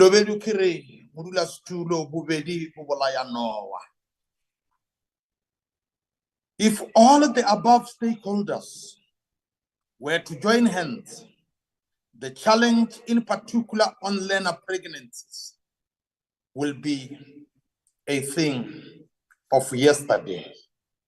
The second portion, which I must indicate here, Chair, is with regard to some key facts and observation from both reports as presented to this portfolio committee. Chair, it is undebatable and unarguable that female adolescent girls and young women, I'm just going to make a measure here, between 10 and 19 years, make up to 12.67% of the total population of the globe. Number two, the number of AGYW, which stands for adolescent girls and young women, in general, make up to 19.1 million, which is more than half of the total global infections at our disposal. Number three and number last, which marks the observation, is more than 4.4 million of the infected adolescent girls and young women are South Africans. By implication, Chair, the issue of adolescents or learner pregnancies go a long way in highlighting the rate or the level of HIV infections. Secondly, it also affects the dropout rate. No one take care of these kids. They are on their own. As a result, leading all this to child-headed families. Now, the following are a few questions that I want to pose. Not much. The report and the response, report from the commissioners and the response from DBE, shows clearly that there is a terrible dichotomy in approaches by provinces in how they must actually manage and prevent this challenge of learner pregnancy. And as a result, because of this, the ultimate consequences is the challenge is left to poor principals within their schools. So much so that each and every principal is just doing as and when he wishes or she wishes, resulting in some of the principals overstepping and end up being charged and losing their jobs. How soon can this national policy on the prevention and management of learner pregnancy be made practicable in almost all schools? I understand emphasis is being put on the community, on the traditional leaders and the churches and the NGO, but the center must hold, of which where I'm standing, the center chairperson remains DBE. And how soon is this going to be cascaded to the lower levels so that our poor principals will be protected? The second question is with regard to the violation of the right of the child. Chapter 2 of the Constitution of the Republic of South Africa talks about the Bill of Rights. And unfortunately, in some instances, the DM pointed out in passing, once a learner becomes pregnant, the parents or the community bar that poor child from furthering his or her studies. An example in question has just been cited by DM. So much so that I want to indicate how this question can go to DBE as much as it can go to the Commission on Gender Equality. How do we protect the right of learners so that even under those circumstances, they must still continue with their education? Number 3, the issue on sex education. It is true, it is being seen as taboo. How long is it going to be taboo when it is actually the main cause of our current situation, wherein our learners continue to be pregnant, unaware, and because they do not know? I have made my own studies, and this is what I can share with you, that In this world, you go to the church, you go to the communities, you go to school, things that we shun talking about are the most terrible things which come back to bite us. For how long are we going to be silent on this matter when it is killing our children? The last point is with regard to the misconceptions on the contraceptives. Is it not about time that these learners must know that if they play careless, they will end up being pregnant and having to drop from school and affecting their future thereof? Chairperson, let me stop here because before I get in my high spirits. Thank you very much. And bye, thank you. Thank you, Principal. Honorable Sukers. Good morning, Chair. Thank you. Good morning to the DBE and to the Commission of Gender Equality. Thank you for the presentations. My questions are the following. First to the DBE. On slide 12, you mentioned the policy was gazetted in December 2021. According to Section 7 of the National Education Policy Act, publication of National Education Policy, the Minister shall within 21 days after determining policy in terms of Section 3, A, give notice of such determination in the Gazette and indicate in such notice where the policy instrument issued with regard thereto may be obtained. B, table the policy instrument referred to in paragraph A in Parliament within 21 days after the notice has appeared in the Gazette. If Parliament is then in ordinary session, or if Parliament is not in ordinary session within 21 days after the commencement of the first ensuing ordinary session of Parliament. Has this been done? And if so, when? If not, is this policy which is being implemented being lawfully implemented? Chair, if it has not been lawfully implemented, the money spent on this project will have been spent on a policy that is not legally compliant.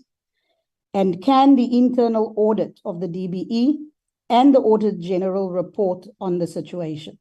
Furthermore, the lack of the tabling of the policy and the failure of the committee to notice this is a failure of our oversight function.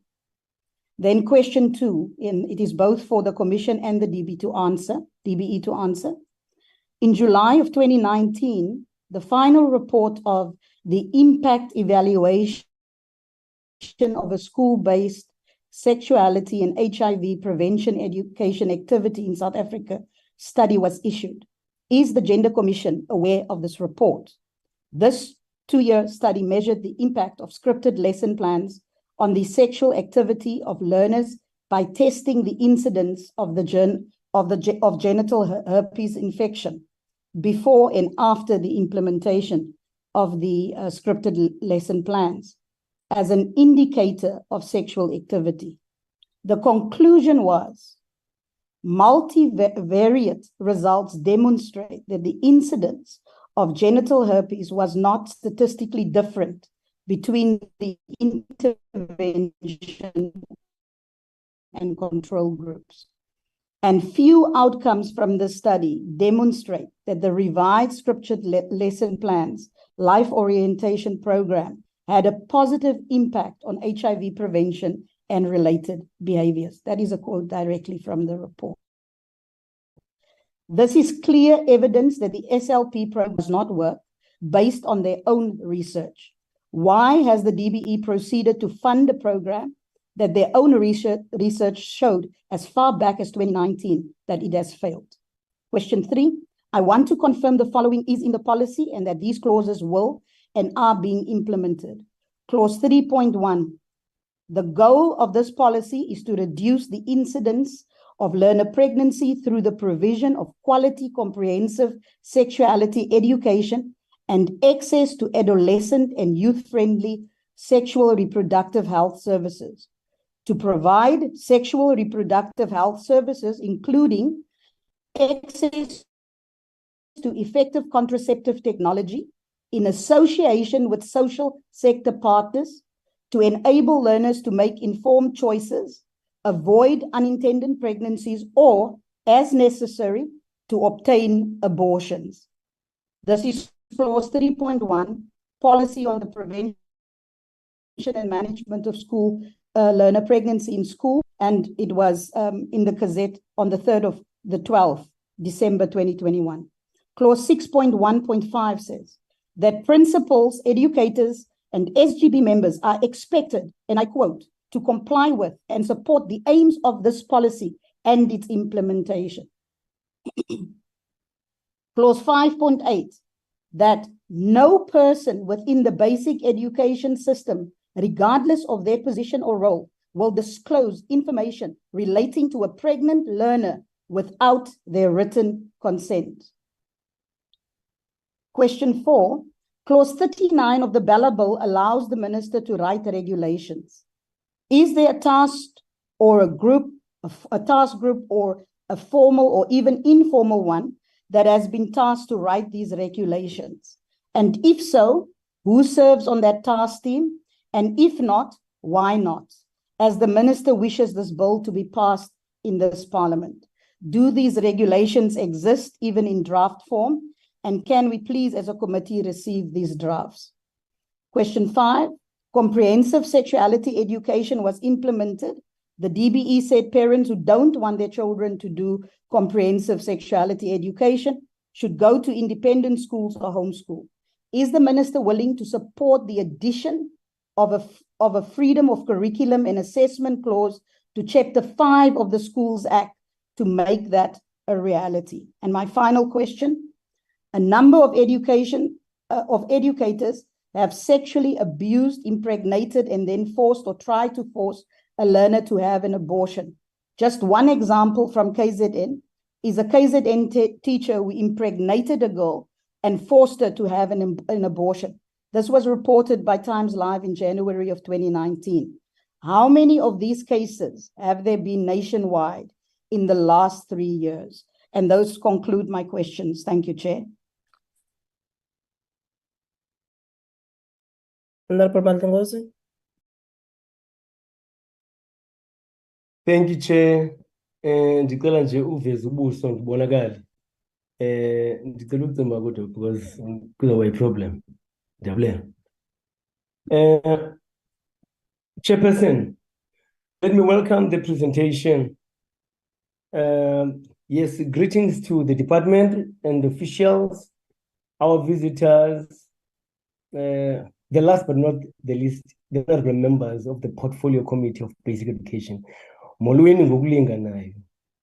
Chairperson, children are faced with tremendous challenges of being at school and at the same time be guardians of younger siblings. Peer pressure, social media force them to look for financial assistance from older people who could easily be their parents. We can always ignore these challenges, Chairperson, because we were never exposed to them in our lifetime. It is no child's play for one to be able to run the lives of his or her younger siblings while hustling with one's future. Throughout all the helplessness and frustration, Chairperson, these children see nothing else to bring money by but their bodies. Chairperson, we are talking about children who had never experienced normal life as we know it. The majority of these children don't know the challenges and the difference between eating expired food or rotten meat. To them, it's food, and they just don't usually eat, but not because they have a choice. The reasons being that they are very poor and they are hungry. They can buy any cheapest food they can find available. And a great number of our people never enjoyed the freedom we chant about every day, Chairperson. They still live in shacks that their grandmothers lived in when they were still alive. Chairperson, we're talking about the future for our children and their children's children.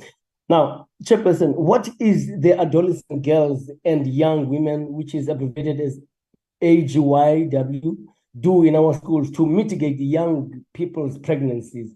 Like in details, what are they doing and what are their challenges? And a lot of boys are prone to into forced sexual relationship, Chairperson, nowadays.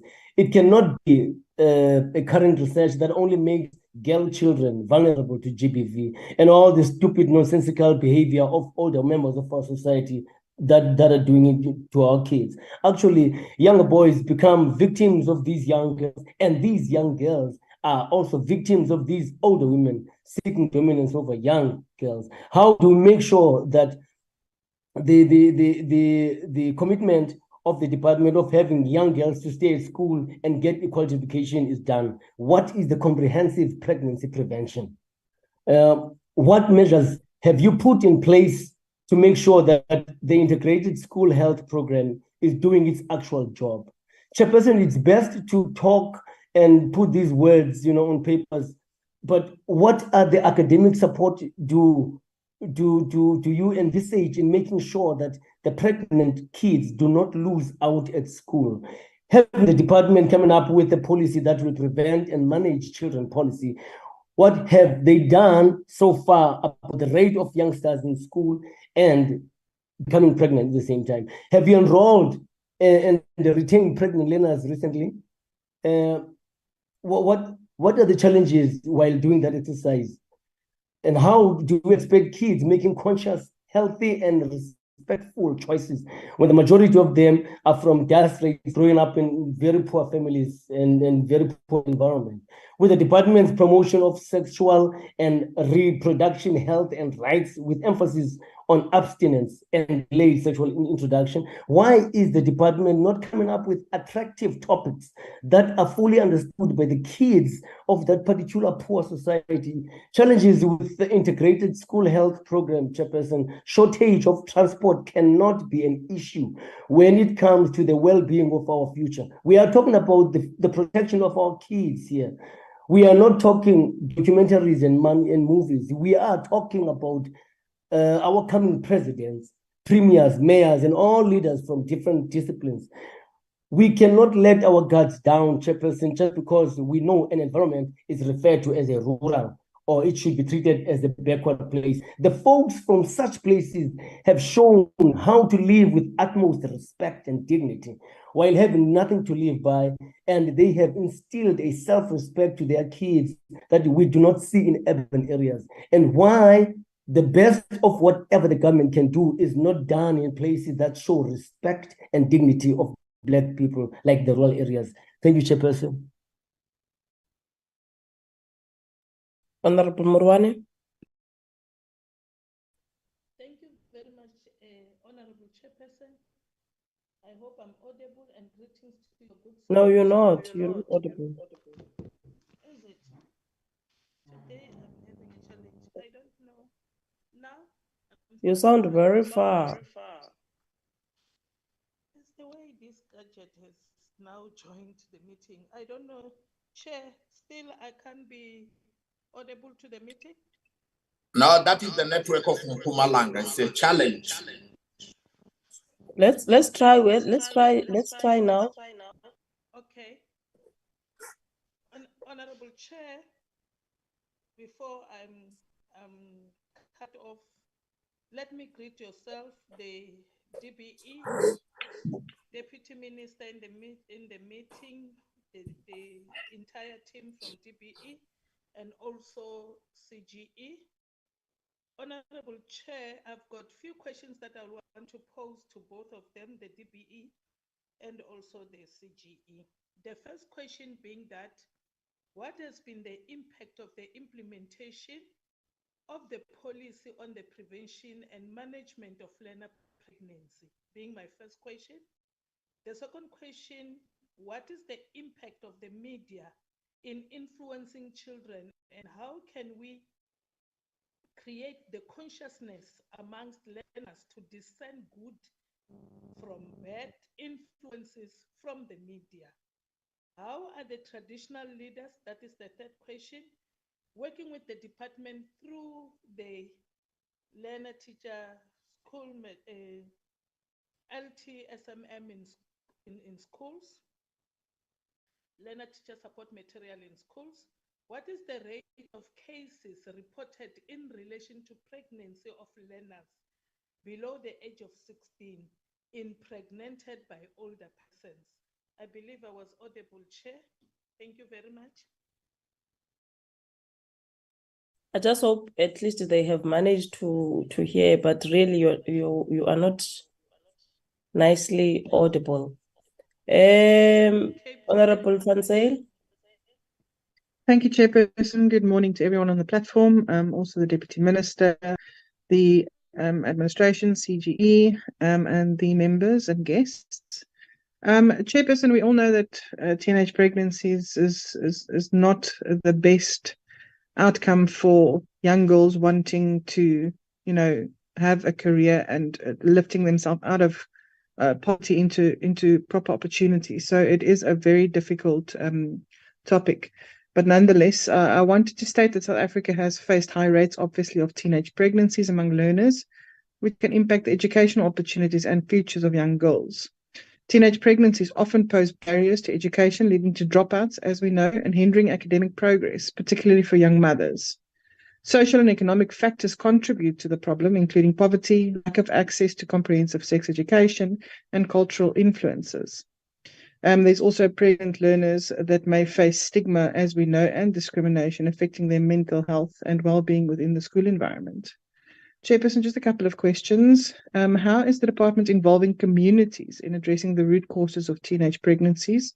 And then on the policy that was mentioned to have been gazetted in 2021 on 5.6, it says counseling, care and support, and I quote, it says all pregnant learners and those with babies in basic education system have the right to access health and social services available in either schools or through referral to DBE's social sexual partners.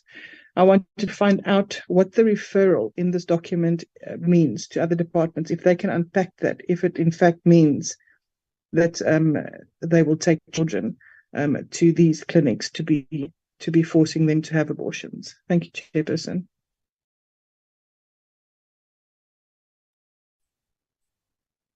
Honorable Tsukars. Yes, Chair. Yes, Chair. Your hand is up.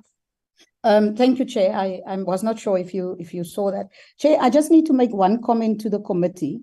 The DBE last week made a presentation to the department, to the Portfolio Committee of Social Development, and the question that was asked by my colleague just now is very pertinent, because in that presentation it became very clear that the department had very limited capacity and a low intake of social workers. So the referral needs to be explained to us. And then lastly, Chair, what is also clear from on the ground, especially when we do the public hearings on the Children's Amendment Bill, is that we have no integration of services. So the referrals that is being referred to here, and a beautiful presentation that has been done, should clearly be stipulated to the committee how that happens, given the fact that you have such limitations on human resources and especially social support, counseling support in our schools. Thank you, Chair, for that. Honorable Tsukars. Honorable Adwans.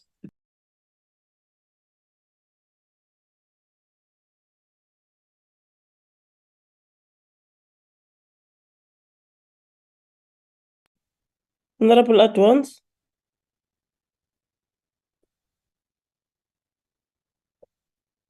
Oh, I was muted, Chair. Thank you very much. I greeted earlier.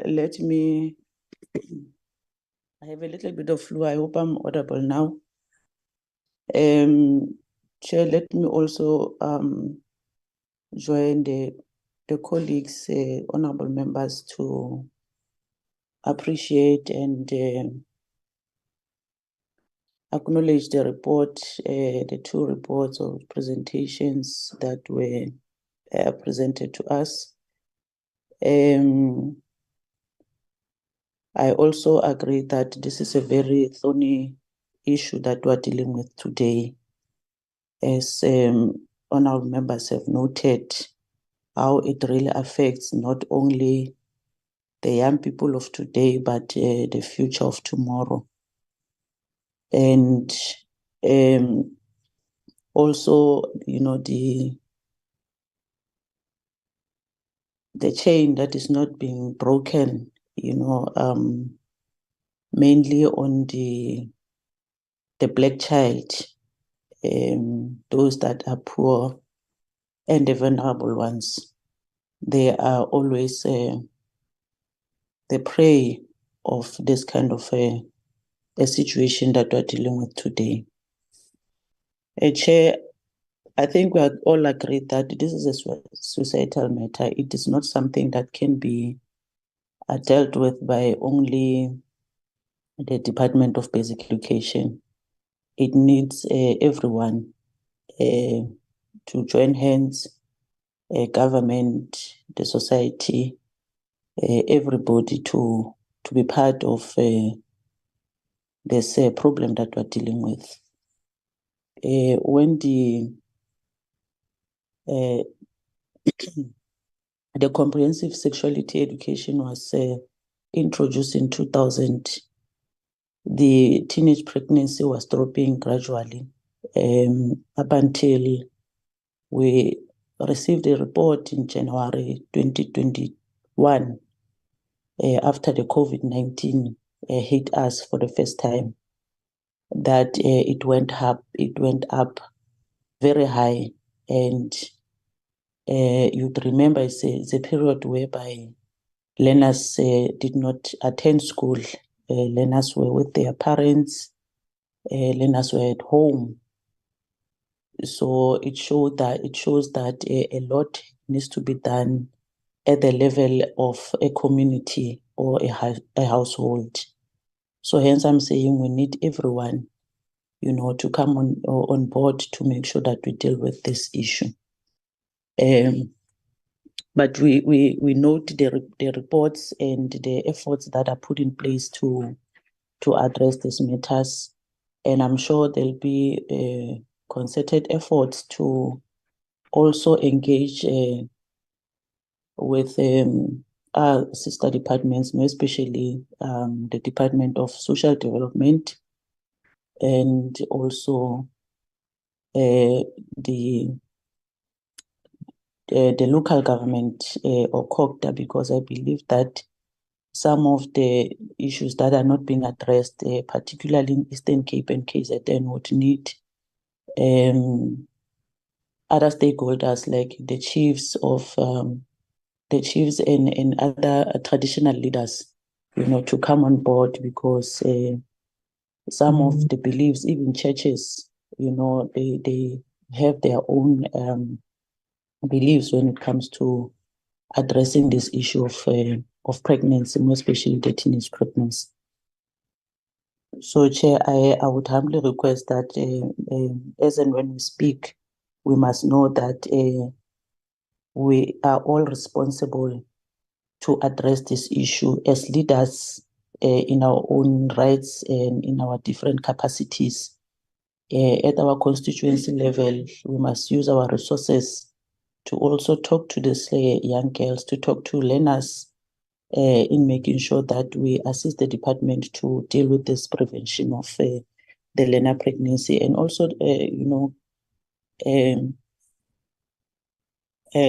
assist also the communities, those that are vulnerable, those learners that don't have necessarily parents at home or guardians that are taking care of them. Most of them are the ones who end up, having to fall prey and fall pregnant at a very young age, because there's no guidance amongst those child-headed families that we find in our communities. Chair, I have a few questions regarding the two presentations that we received. The first question is on the department. How's the department monitors the implementation of the policy on this prevention and management of learner pregnancy? How does it monitor the implementation of such policy, at the school or provincial level, whether it has been done, whether it has been implemented, whether it is in place, and whether there's a formal or standardized way or policy that is in place for this learner pregnancy management. The second question is what efforts are required to mobilize society to appreciate the reality of the pregnancy rate in our society and the fact that young learners do have sexual encounters. As I've said earlier, that there's a need to engage everyone, not only DBE, but what are those kind of efforts? This question is for both the Commission and also DBE. The third question is what mechanism can be put in place to support learners who give birth and lack caregivers, resulting in them dropping out? That question is for the department. If there's any support that is given to learners that are found to be pregnant, for them to come back to school after they have given birth. The next question is what is the prevalence of pregnancy for learners in schools with accommodation or boarding school? And the last one is whether parents or guardians have a crucial role to play in protecting and guiding children. What measures are required to address the stigmatizing of talking about sexual related matters at the family level in a responsible manner? Those are the questions that I have, Chairperson. Thank you very much.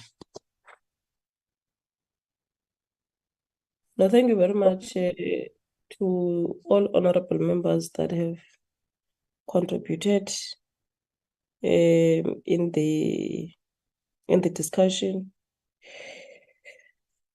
My view on the matter is that for us to,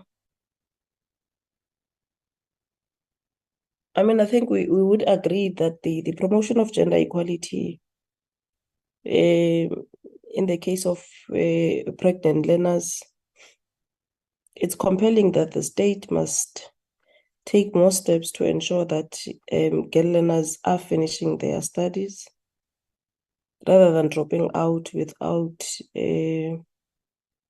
completing their studies. In terms of the statistics that we have seen, it has been revealed that the high number of early and unintended pregnancies is reality, and approximately 33% of girls, they do not return to school after becoming pregnant and are prone to experience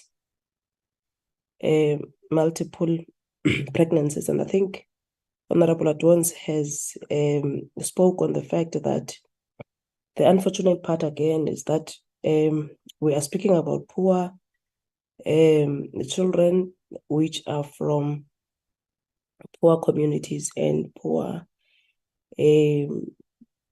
families.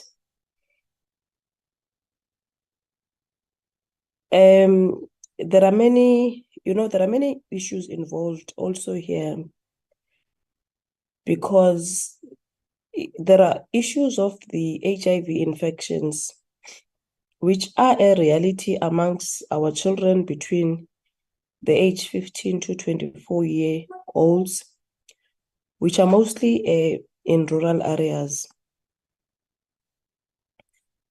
And also in our township.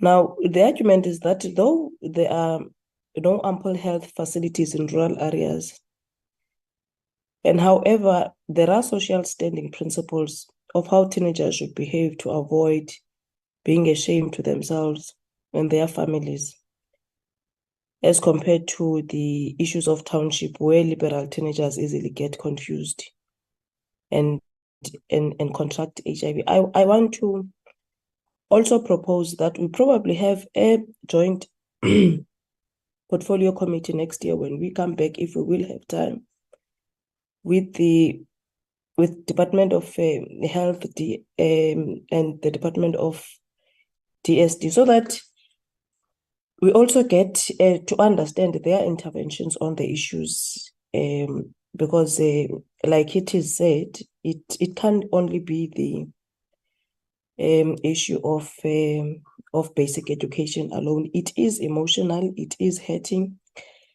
but the reality of the matter is that it's happening. And I think we must rather be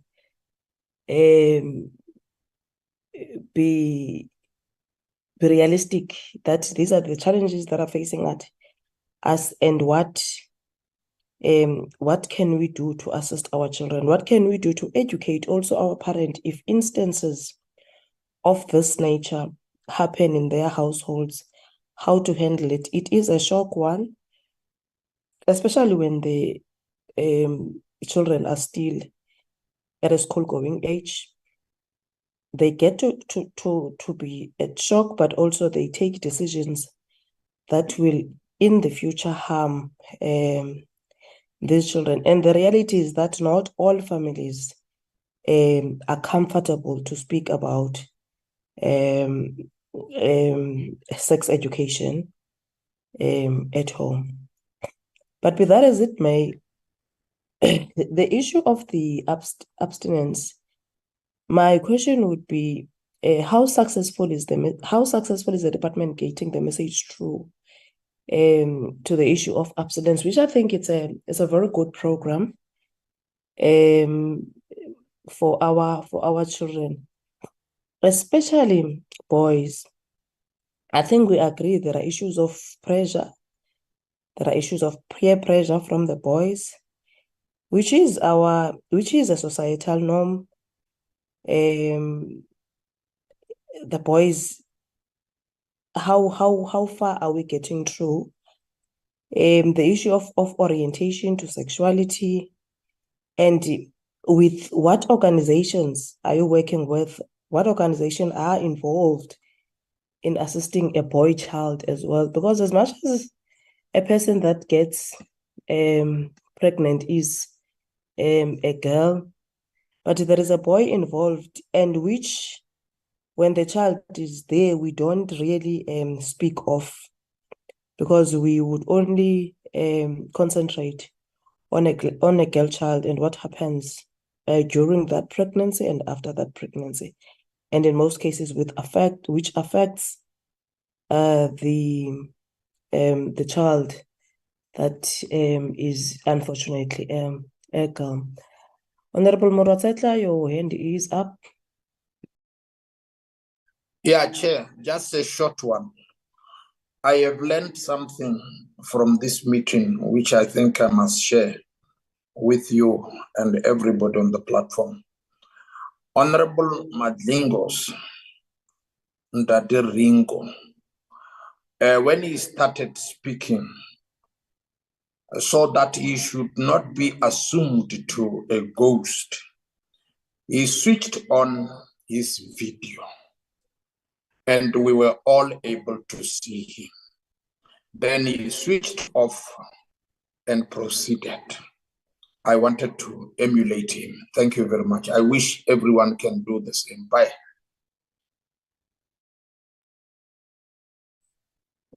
I think that is the correct advice, Principal, and thank you very much for it, as I am following you with that on that advice, and we will request that other members do the same too, or anyone that is going to be on the platform speaking to do the same, so that at least people can see the faces behind the voice. Thank you very much, Principal. Can I allow you, DM, then to lead the responses?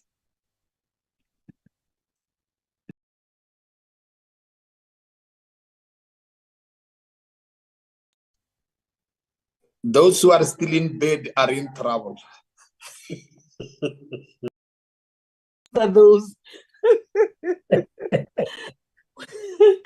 Which ones are in bed, Chair?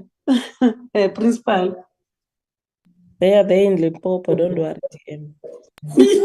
Hello, my dear. How are you? Oh, Limpopo people are still sleeping. I'm opening a curtain. I was in the dark here. I told you that I was on load shedding. So I'm opening a curtain so that when I show my face, you see me. When I get outside, I know you are long out of the blanket. I'm home in Pumalanga, so I'm wonderful. wearing a hat. Yeah, it's me. Chair, thank you very much. I think let's allow the commission to respond first, then the department will come after. Chair of the commission, maybe with the permission of the chair, I'm not chairing the meeting, but it's my request, Chair, that let's allow the commission to respond on questions that are directed to the commission, then the department will come after. Because many questions are directed to the department.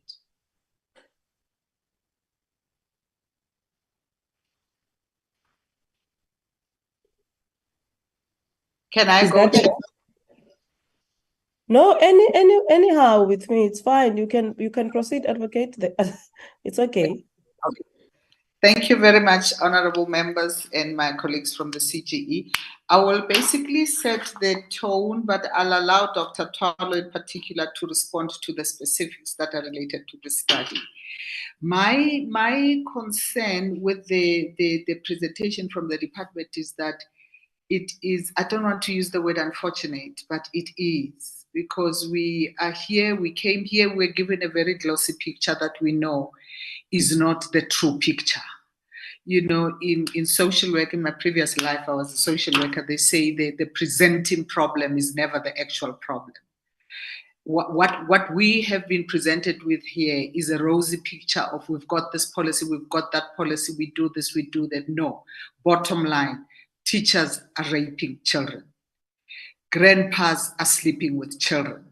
There are children who leave school because they're going to have children. There are children who get barred from coming to school because now they have been twalad. They are regarded as wives. There are children who, after the schools close, there's going to be an exodus after initiations of a raping spree, where they will be raped in the name of culture, ifuta, that has even graduated now to Omakulu, who in their own homes, just because they are now widows, they've just been reduced to, okay, I can test drive my penis on Makulu down the road. Dala, you know, he has not been with a man in a long time, so I think I'll get the results that I'm hopefully looking for. The picture is gloomy. There are schools that have got imikuku where abantwana who have been twalad go there to go and change into their school uniform to come to the classroom, and afterwards are via there to change into their long dresses to uguya emizini. You know, and all of this is almost like the rural areas are virginal. The brutality in the rural areas surpasses the brutality in the urban areas, at least in the urban areas, because of TVs and other things. People know that I can go and report this. This is not proper. This is rape. The rural areas, it's a myth and a misconception that there's still respect, there's still this. No, it is one of the best kept secrets. Makulu, at 4, they take scaftins to go and converge at one Makulu's house, because when they are like that, there's 8 or 10 of them, they feel safer than when they are in their homes alone, because they can be raped. It is bad. I don't want to sit here and make it like this report was good and glossy, there's progress. I'm sure there is, there's no doubt.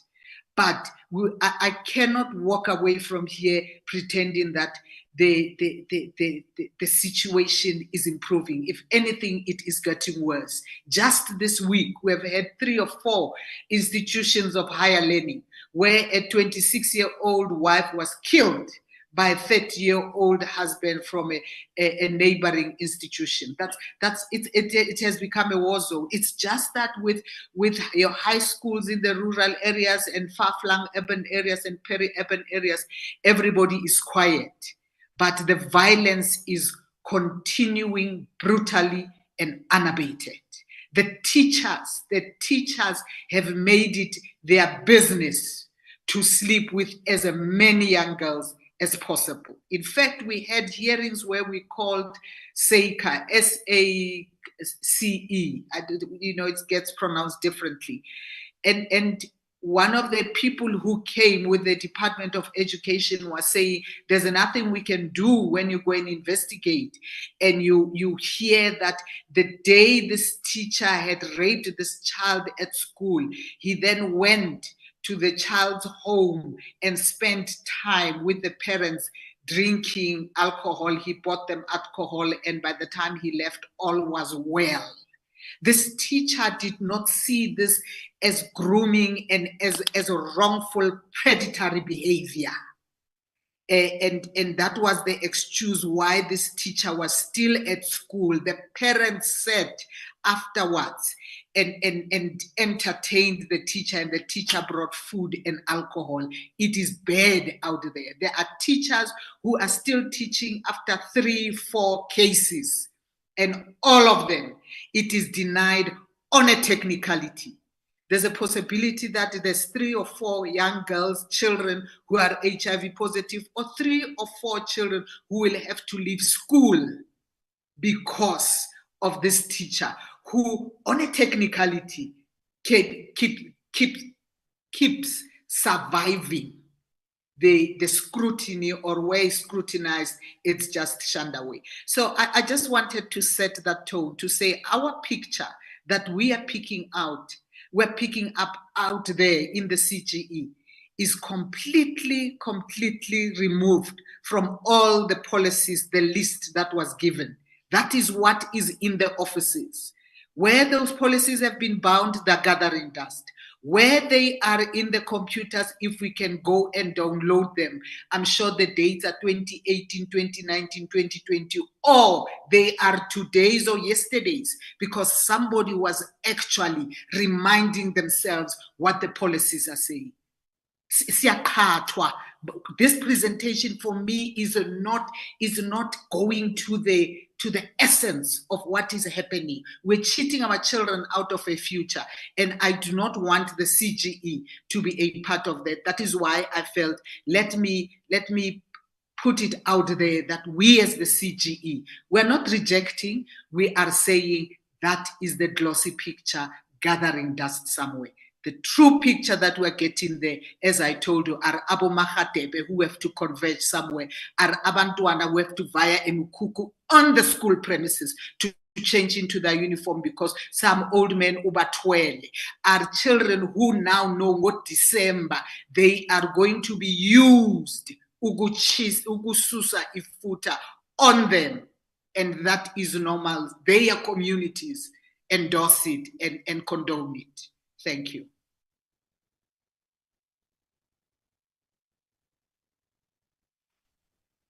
Thank you very much, Advocate Mokhale. I'm not sure now if the commission is done. Is it only you that is going to speak? Should I move to DBE?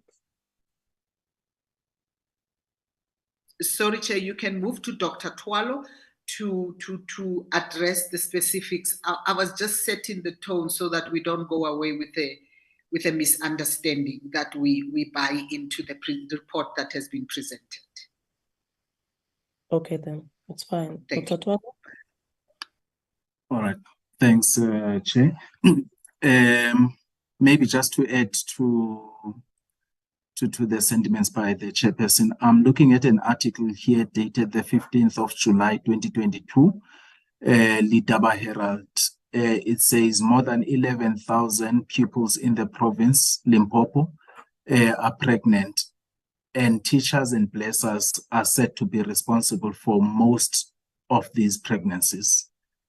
This is the situation, like the chairperson was explaining. This is the situation in many South African schools.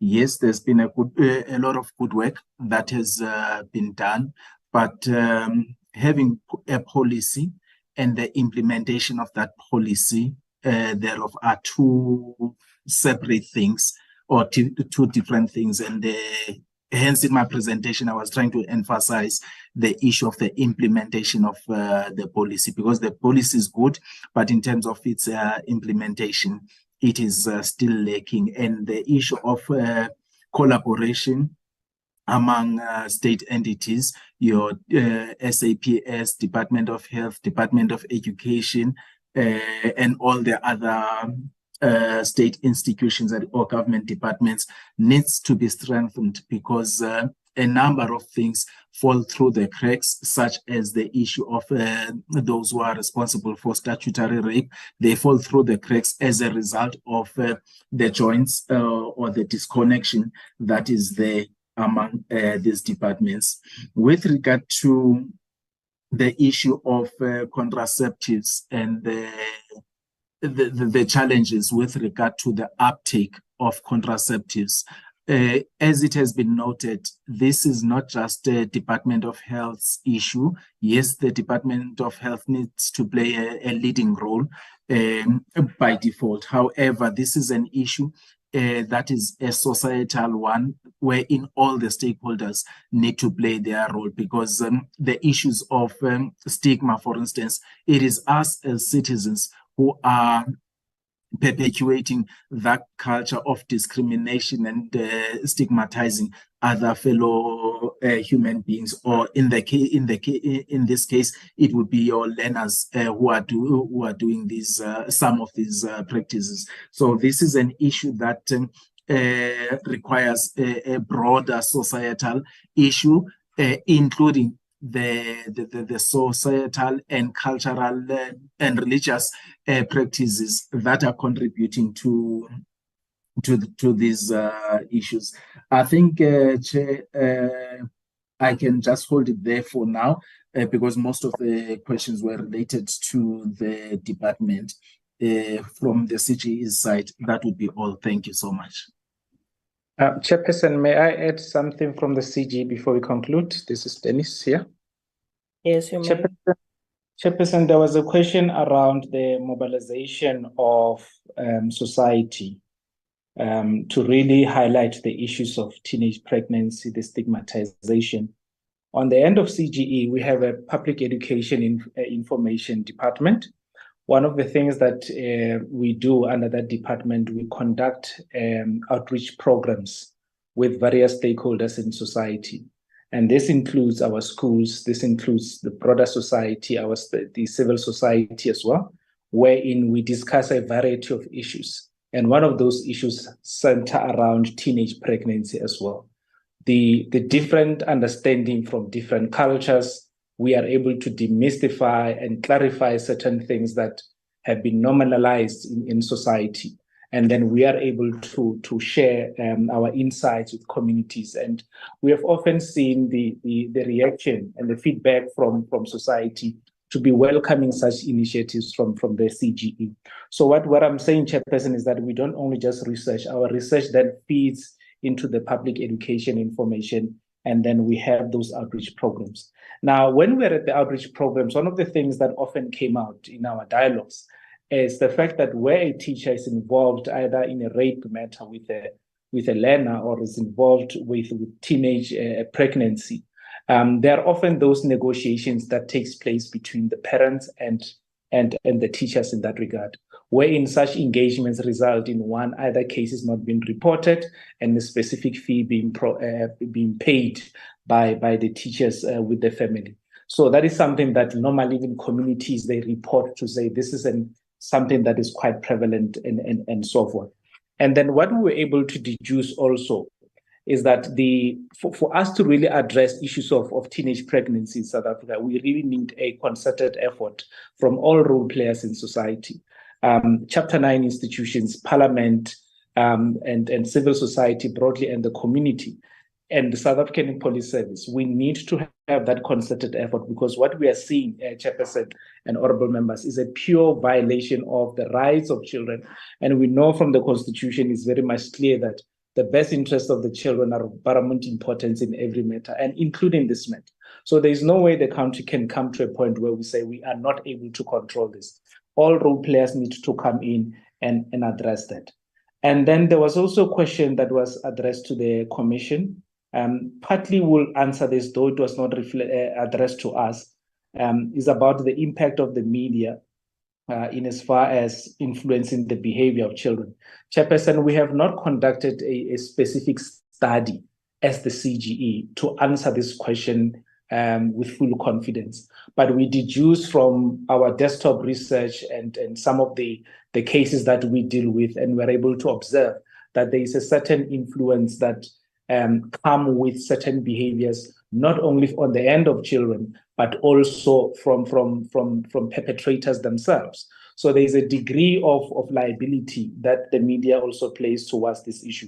But as I've said, Chairperson, this is just based on our desktop research, not necessarily an in-depth research that we can talk to fully as the CGE. Thank you so much, Chairperson. Thank you very much. DM?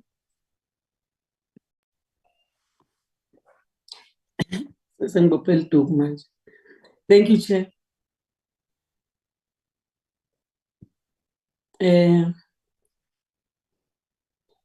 We are here to respond. The issue, as I started when we started with this meeting, it's a societal matter.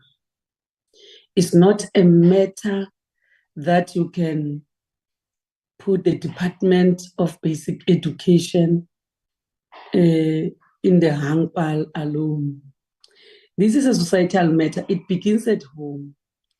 I'm not denying a fact that there can be a teacher involved. We are working with the South African Council of Educators, including teacher unions. If there's a teacher who is found having impregnated a learner, that teacher will never be a teacher again. That teacher will never be a teacher again. So, and this, what I'm talking about is happening in South Africa. And that is not enforced by the Department of Basic Education. It's enforced by the Council of Educators with whom we work. And on the issues of all the social ills, we work with many departments. You know, Chair, we come to this portfolio committee from time to time to report on what we're doing with all departments, which even every member of this committee can tell which departments are we working with. We work with SAPS on all matters pertaining to social ills, on all of them, including teenage pregnancy.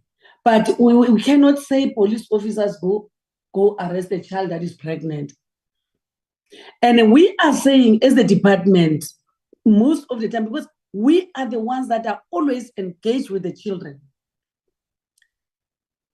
Most children are impregnated at home by relatives, and some by teachers. Yes, I agree. But the fact that number has since been reduced drastically, where you find a teacher impregnated, having impregnated a learner, that has been reduced since the council, South African Council of Educators, came up with this policy, and they work together with teacher unions. There's no union in South Africa that represents a teacher who has raped a child at school or even outside the school, as long as it's a school-going child. And they are using even the Children's Act and policies of this. It's so painful that when you work very hard to develop policies, then we just criticize and condemn.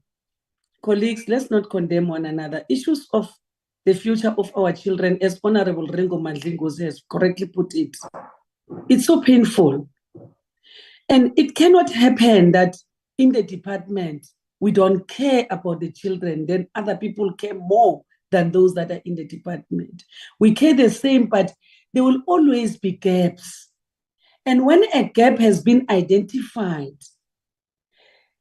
any member of the society and any organ of state and any organization, whether Chapter 9 institution, whatever, they have a right to come to the department to say, department, do you see this leakage? Then the department will be in a position to close that gap. We have eyes, but we don't have eyes at the back. And even the car with all the mirrors, but there will always be that which you go where you can't see in the mirror. I've forgotten the name because I'm not English in Swati. La kunesifunda ungekubone khona. Khona la ngangikhumbuta lapho egroupini ukuthi la kulomhlangano ukuthi konje sithini la blind spot. Kune blind spot noma ngabe ngibani lo wenda muphi umsebenzi kune blind spot. And uma mina ngime ngala on the side ngibona le blind spot, it's my responsibility to call you and say, hey, be careful. But to say there are policies that are accumulating dust, I think really it's a statement that I don't appreciate personally as Regina Maui. Because the policy that I'm talking about, we came to the committee. It was a consulted policy with all stakeholders that are working with the department. Even Honorable Sukers asking all the questions about the teenage pregnancy management. It's a policy that was presented to the same committee. We are not discussing the policy today. We're discussing the findings of the CGE. So to say now we need to answer these 100 and I don't know how many questions. I tried to write and I even stopped writing. Because it's like now we're in a court of law. We're talking issues that are affecting the future of our country. Teenage pregnancy, which contribute to learner dropout. And the policy is there to save those learners not to drop out, because some provinces and some schools manage teenage pregnancy differently. That's why as basic education, we came up with a policy that will standardize the management of teenage pregnancy, that learners should not be, should exercise their right to education no matter their status. That's why when I opened this meeting, I said, if the learner can afford, we allow them to stay until the day they go to the ward, to the labor ward. Yes, our teachers sometimes they complain, but they adhere to that policy. If there's a report that there's a child that has been expelled because of being pregnant, we want that matter to be brought to the department so that we are able to deal with the person who expelled the learner. Same as an office school. Sometimes parents will agree that let's fundraise as parents, and this school is an office school, but parents will agree to say, let us fundraise for the school. So you find that because the parents have agreed and on that fundraising, now this other parent who does not work, who's not employed, has now they retain the report of a child because your mother or your father did not pay money that we have agreed upon that we're going to pay. We say, yay, that has nothing to do with the child. The child must get a report, the child must get stationery, the child must get everything. And if that has been identified, it must be brought to the attention of the department. We are one government, we are one system. Issues of social ills are issues that we always say a school is a microcosm of the society. What happens in a school is exactly what is happening in the society. So we must work, all of us as a society. Chair, you know, we work with the Department of SAPS, work with social development, work with health, work with communication and digital technologies because of cyber bullying. We work with Department of Justice and Correctional Services. Justice, because sometimes justice is not done to the children that are raped and they get pregnant in return.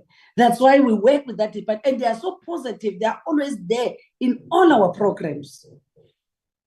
And many other departments that we are working with, because it needs a concerted effort, as the CEO from CGE indicated. It's not an effort it's not a blaming game, it's not politics, it's about the future of this country, which we all love. So, Honorable Sukers indicated the issue about the meeting we held last week with the Department of Social Development. They wanted to know how many social workers we have appointed. And we told them we have appointed about 800 social workers. And there's no way we can appoint more than. We are a department that is responsible for learning and teaching. We have appointed more than 400,000 teachers, because teaching and learning. But on these matters that are affecting education and the core mandatory department is another department. We collaborate with those departments, we work together. If there's an issue of safety in schools, we call SAPS, we work with them. And they even identified schools where there are hotspot areas. We work with them. And we cannot say because we are education, we want our schools to be safe, then appoint a police officer in the schools. We cannot. We appoint social workers in schools where we know that social workers, we need a social worker every day, like in our special schools. And all 400 of them have social workers. But in the event we need a social worker for psychosocial support, we work with the Department of Social Development, because it's the department whose core responsibility is social welfare. Our core responsibility is teaching and learning. Their core responsibility is social welfare. They are the ones that to appoint social workers, and we work with them. When we want health services, we work with the Department of Health. We have MEO, Memorandum of Understanding, MOUs with those departments, and work with them for them to give us those services. We can become a client department. As I say, if we are a microcosm, it means all the services that are needed by a community, the school needs them. The school needs water. The school needs electricity. The school needs a road to the school. The school needs, we cannot appoint engineers because we need a bridge to the school. We must get the services of public works to construct a bridge to take our learners to school. So I'm saying on the issues of teenage pregnancy, we work closely with the Department of Health. The statistics that we have, we get them from the Department of Health. Honorable Madlingos was very correct that it affects mostly the poor and the vulnerable, because the abuse is there by older people, not necessarily teachers alone, older people of the community. They take advantage of child-headed families to come and molest and abuse our children. And some stepfathers, there's a case of a 9-year-old that got pregnant here in Hazelview by a stepfather. And when we learned about this matter, we went to approach the parents. The parents denied, but the child is pregnant, is 9 years. They denied. And you want to open a case, but you must have a person that has been molested to support you when you open a case.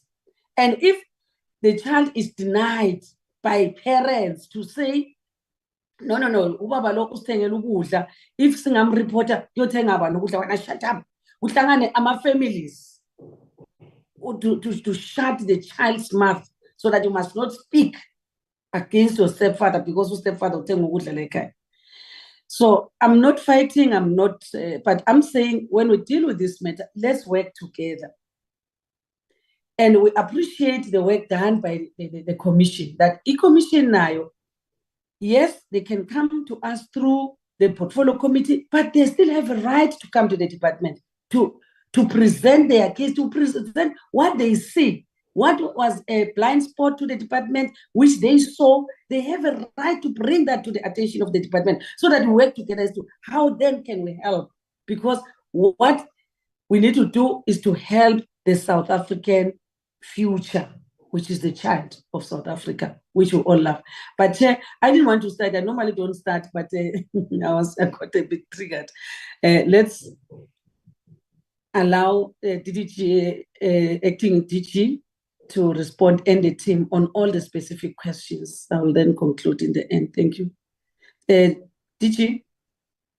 Thank you very much, Deputy Minister. I'll also briefly show my face and then get into the responses. I will ask some of the colleagues to also comment on some of the issues that you've raised. Just to say that the main issue that we're addressing as a department is to ensure that children who do fall pregnant are not prevented from accessing schools. We had guidance that we issued to schools in 2008 that prevented girls and boys who got pregnant from accessing schools for 2 years. We got taken to court on that, and the policy or the guidance was reversed, went all the way up to the Constitutional Court. And one of the outcomes of that particular case was that we had to do a policy to ensure that children are not unnecessarily denied the right to access their education. And so what this policy does effectively is to ensure that children who do fall pregnant are able to stay in school.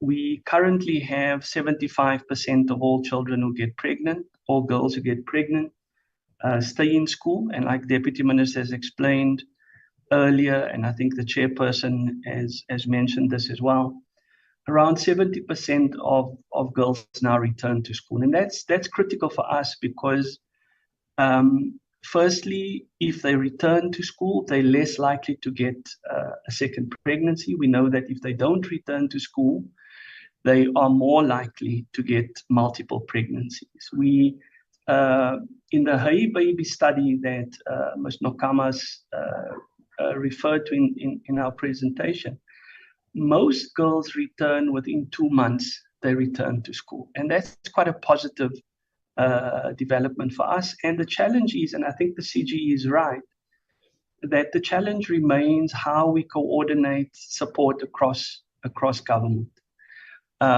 We, for example, again, as our presentation has highlighted, we work very closely with the Departments of Health and the Department of Social Development.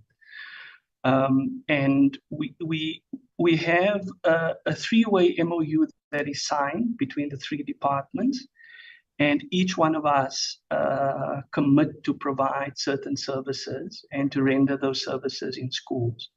I think Deputy Minister is right again that we don't have the capacity to employ everybody that we need in the school, and so you want to identify those people that can actually cost effectively make a difference to your interventions. I am very pleased about the CGE's report throughout picking up the issue of learner support agents. So learner support agents, and I note some of the caution there as well, but these are young people that we pay for as a Department of Basic Education, and we place them at, in schools to specifically support vulnerable learners in those schools.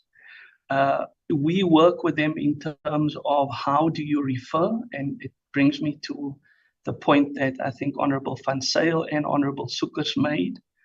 But we work with them so that they know what the resources are that are in close proximity to their schools, and then to refer learners if they need support.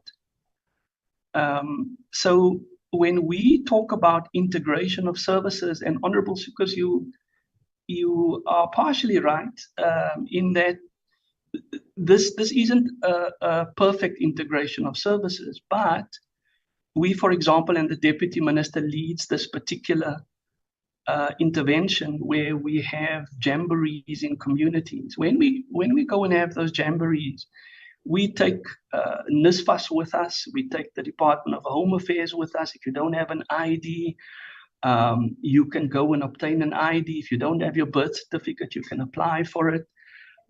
Now, because of the elections for next year, we even take the IEC.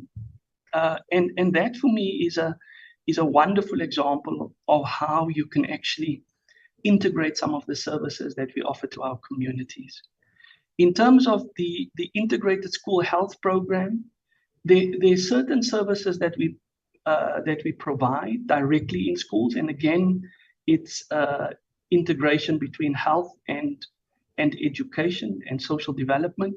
We do HPV, for example, on an annual basis. We deworm about 7 million children every year in all of our primary schools. We're now working with Department of Health and World Health Organization to extend that program to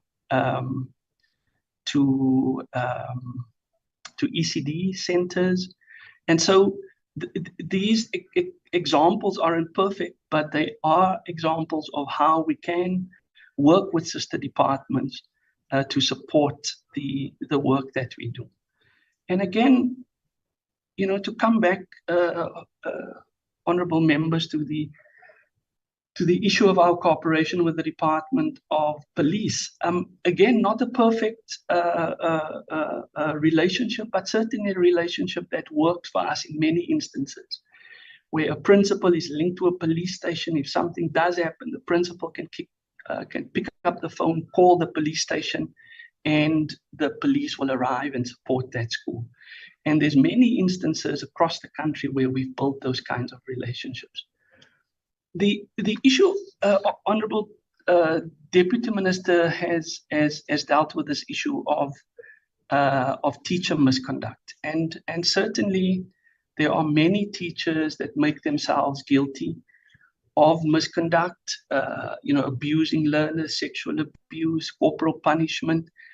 Every single instance that is brought to our attention or that is reported by learners in schools, we act on. We have a relationship with the Education Labour Relations Council and the Council for the South African Council for Educators, SACE, where we've simplified the labour relations process to deal with those. And there's many instances that, and I know SACE has come to the committee to give an indication of how many teachers are struck off the roll. But there's no fear or favor from our side. The teacher unions are our partners, and we act on every single one of those. Honorable Morwa Setla, thank you very much for those comments. I completely agree with you. I think you, the chair, I think Honorable Adouans have all made the key point that we need to work together. I think Honorable Van Zyl has also referred to the importance of working with communities, and that's exactly what we want to do going forward. The CGE is right, Chairperson, that the policy implementation is fragmented at the moment, but it's because the policy is very new. And so it's a policy that we are in the process of advocating for, meeting with communities. And again, Honorable Morwa Setla is right when he says the center must hold. And we take that responsibility seriously as the Department of Basic Education, that we want to work with our key stakeholders to ensure that we can bring down, firstly, the rates of teen pregnancy, but also the rate of new infections of HIV. And Honorable Morwa is also right about the issues around contraceptives. And even though the Department of Health makes available quite a lot of condoms, we know that over the last probably 5 to 10 years, the rate of condom use has gone down, and that's something that I think we need to give attention to. Honorable Soekers has asked about the tabling of the policy. Honorable members also asked that in writing, and it's something that we are busy responding to at the moment. The issue of this impact evaluation, again, Honorable Chair, I've often responded to this one. I don't agree with Honorable Soekers that this gives clear evidence that CSE is not working. This was a particular intervention, and there were lots of findings on that intervention from, better orientation of school governing bodies, working more closely with SMTs, providing better training for teachers. And those are all findings that we've taken on board. We've incorporated them into our interventions. Honorable Soekers has quoted quite a lot of clauses from the policy, and she's right, all of those issues are contained in the policy.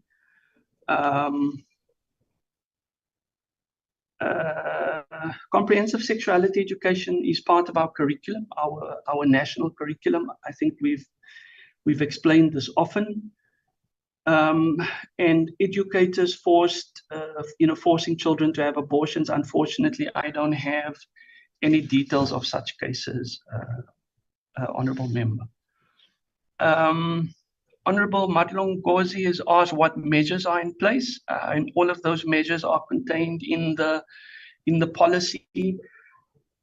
We work across stakeholders. We work with a wide range of civil society organizations, and Honorable Chair has asked us to name some of them. I can certainly make a list available to the Honorable Chairperson of the various organizations that we work with. 5.6, Honorable Van Zyl is asking, what does these referrals mean?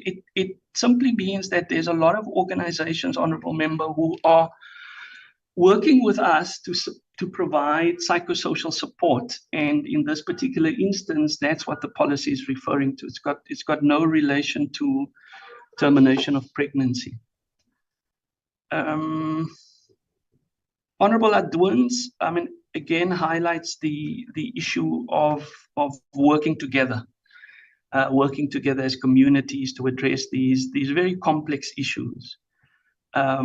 We, as I've indicated, Honorable Adwins, we're in the process of rolling out. We're talking to the provinces and the districts about mechanisms to implement, and again on how we are going to monitor implementation.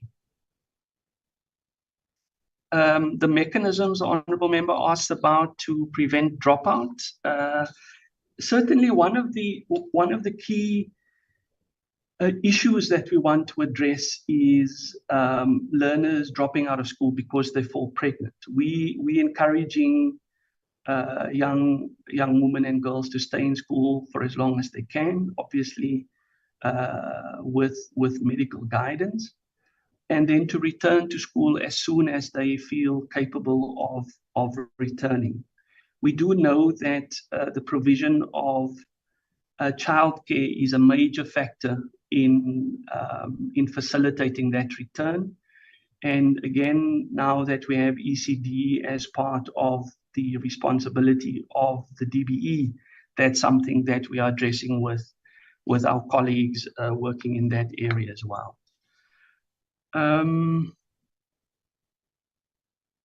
So Honourable Chairperson raises this issue of boys, and this is an issue that I personally have advocated for quite a while. There's a number of things that are happening in the education system. So for example, more boys are dropping out of high school than girls. Girls are beginning to outcompete boys in the National Senior Certificate. More girls and young women are accessing higher education than boys. And so we've been working with the presidency. The president hosted about 300-400 boys earlier this year to talk to them about positive masculinity and responsibility. And the Honorable Deputy Minister chaired that particular session with the president. But to be honest, Chairperson, we know quite a lot about what programming works for girls. And I think it's because over the last 20 odd years, we've done quite a lot of work focusing specifically on girls. And as a department, we want to do more work to understand the condition of boys and to begin to reverse this trend of boys dropping out more than girls. Now, Deputy Minister, I see Mr. Ndlovu, who is our Director for Health Promotion, has joined us. I'm going to ask if there's anything that he would like to add, and then Ms. Nokama will come to you if there's any additions from your side. Deputy Minister, the issue of the Bella bill that Honorable Sukus has raised, I'm going to leave for you. I think you are staying a lot closer to that process certainly than me. But can I invite Mr. Ndlovu if there is anything?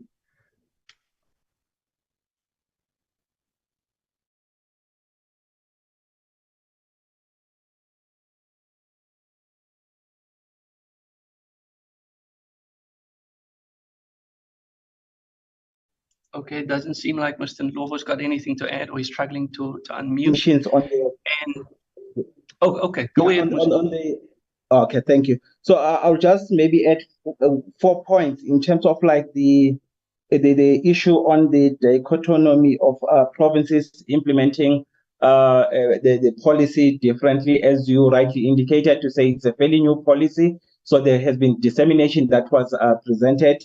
And also to add that as we looked at the implementation plan and identified gaps, we have had a roundtable with sister departments and some universities and experts to look at some of the gaps to assist schools to implement the policy, a school level implementation guide, which we are finalizing as a department to support the implementation of the policy at that level. And I think you covered the issue of the impact evaluation very well, to say we have had a number of discussion. We even shared this with the Honorable Sukas and the ACDP. I think it was after the memorandum that was presented to the department on the 17th. We had 2 memoranda that were presented, 17th and the 19th of August and also of October in 2019. And we responded in terms of like the findings of that evaluation to say the pilot was not completed at that time. And as much as we got a lot of valuable information, but it was premature for us to make findings, especially in terms of like the implementation in the classroom, because we were looking at different components of CSE, not only the scripted lesson plans as indicated.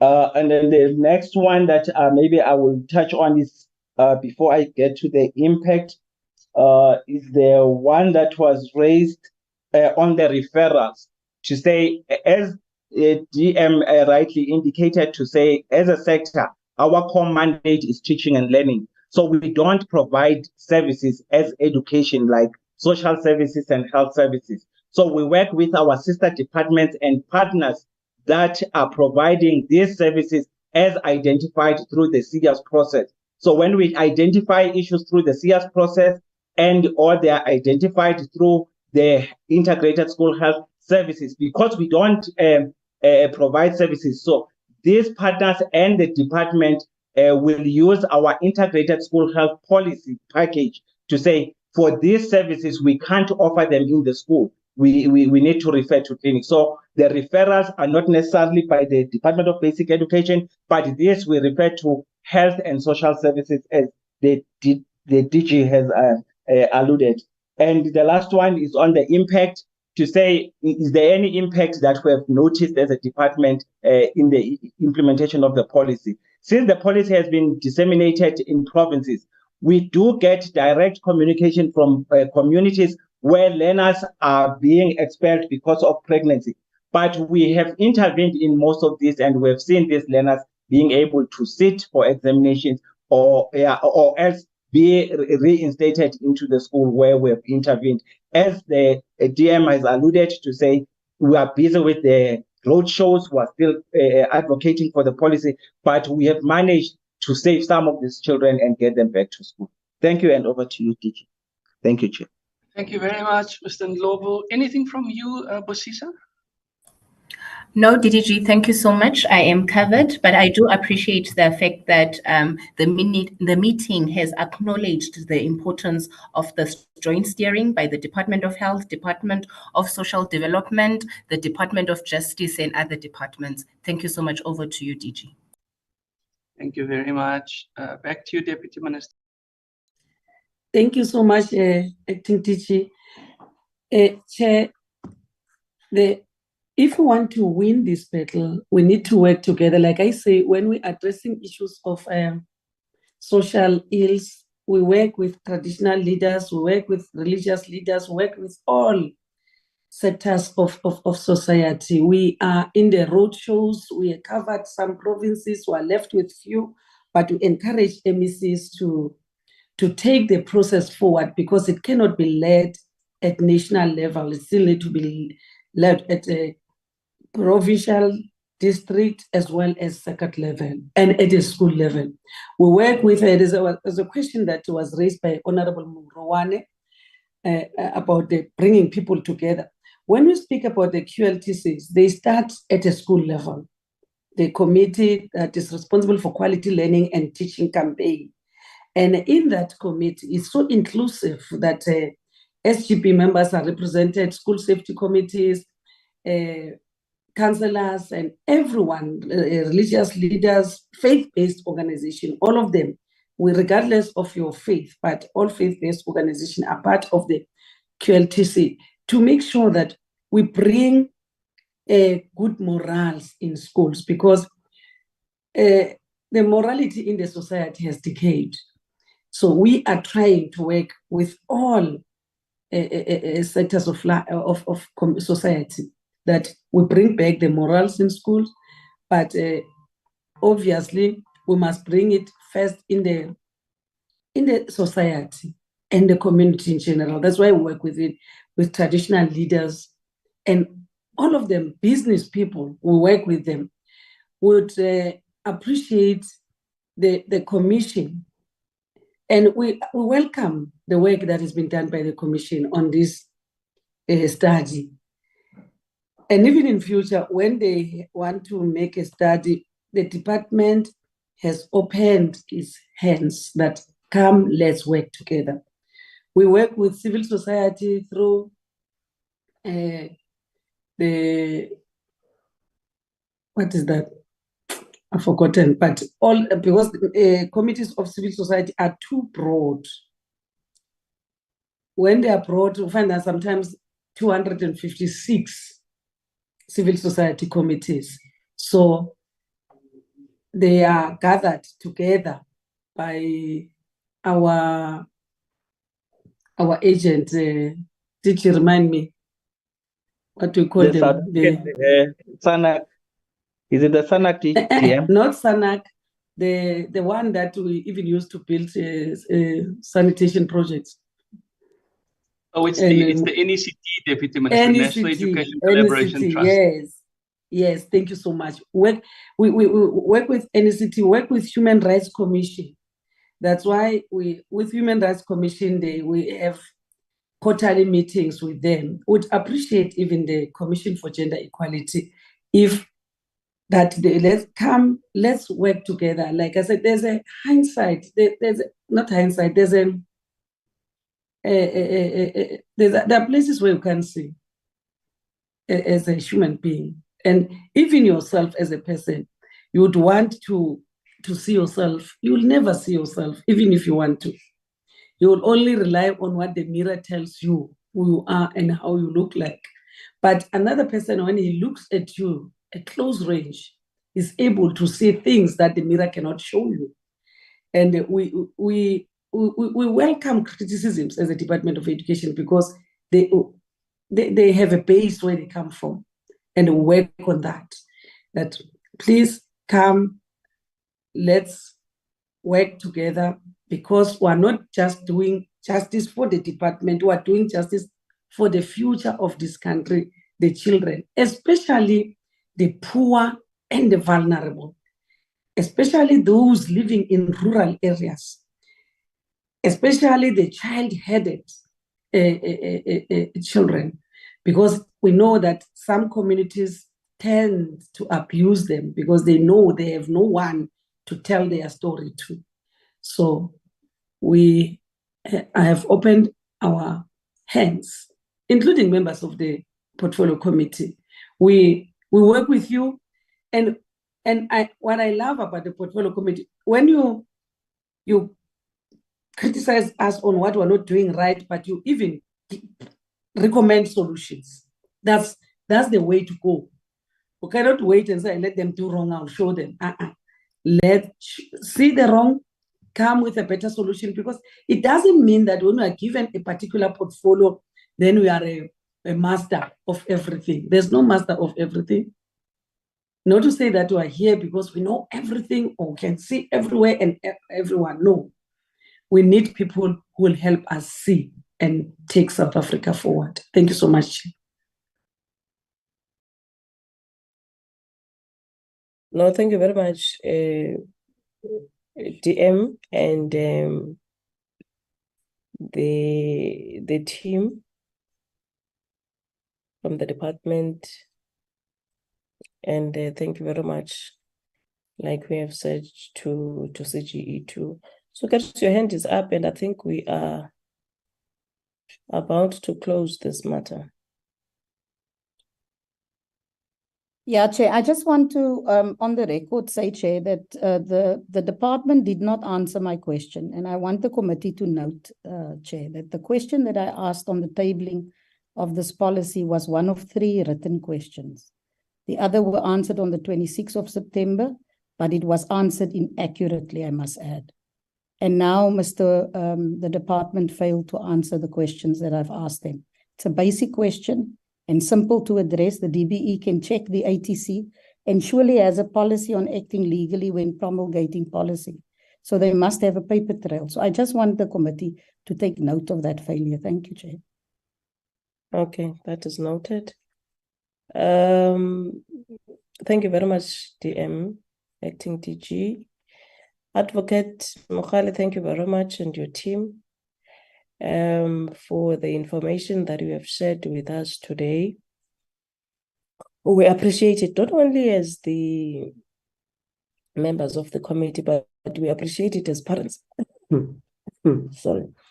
We appreciate it as parents too, and as leaders of the society. I think someone did say that the matter in question is not a political matter, and probably many of us knows only politics. And it's not a political matter, but rather a societal matter. And we hope and trust that the department has taken the recommendations that we have given, but also as the portfolio committee, we should be able to say that we must meet with other sister departments to have joint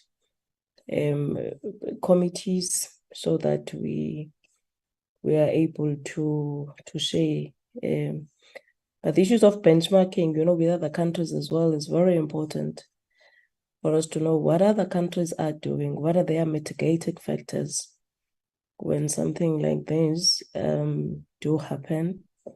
How are they making sure that their children escape pregnancies in the continent, but also in the world? I think it's also very important for statistical purposes, but also for understanding how can we strengthen our mitigating factors. Thank you very much. Let me release the department and ECG, as we are left with members of the committee to quickly adopt the report. Thank you very much. Thank you, Chair. Thank you.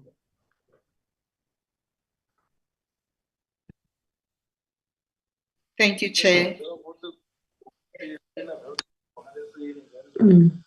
Thank you, Chair. Thank you, CGE.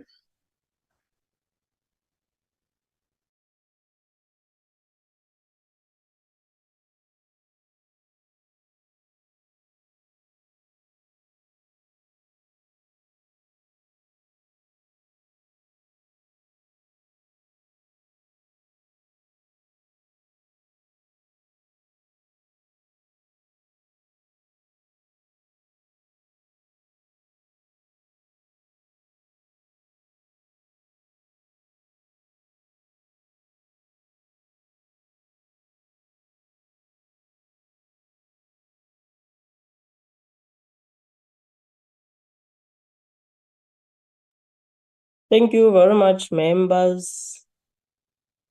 Llewellyn,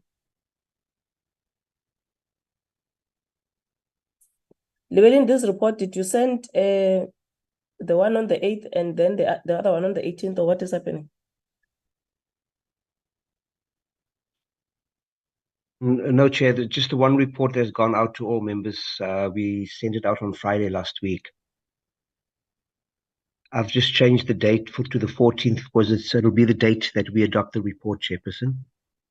But the content is the same, ne? You've just changed the date. Yes, Chair, the content Okay, no, remains it's fine because I'm looking on from the other gadget. That's why I'm asking you. So I don't want to read something that members I don't want to read something contrary to what members have. And I suggest that we'll see how it goes. But at least let us adopt this report.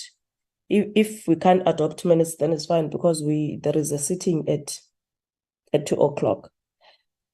Members, this is the budgetary review and recommendation report of the Portfolio Committee on Basic Education on the performance of Department of Basic Education for 2022-2023 financial year. Now, the Committee on Basic Education have considered the performance of the Department of Basic Education reports as follows, and then we've got introduction. What is the purpose of the BRRR? The role and mandate of the committee, the core functions of the Department of the Basic Education, and then the process followed by the committee in arriving at the report, and then the method, the contents of the report, then the overview of service delivery environment, and then the overview of key policy focus areas, which has got subsection the NTP, the medium-term strategic framework 2019-2024 outcome of education, and then the significance of the SONA, and then the strategic priorities of basic education for 2022-2023 annual performance plan. And then we've got Department of Basic Education response to 2021 budgetary review. Those were the committee recommendations.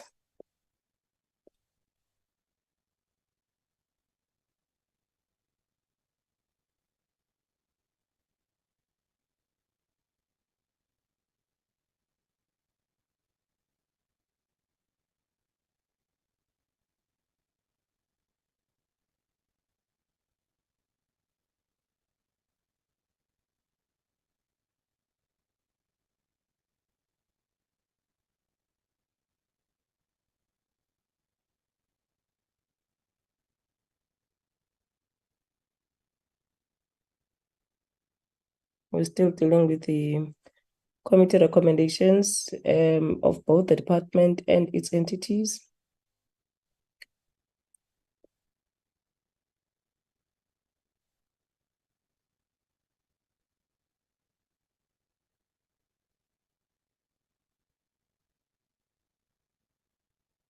And then these are the work programs of the department. 1, 2, 3, 4, and 5.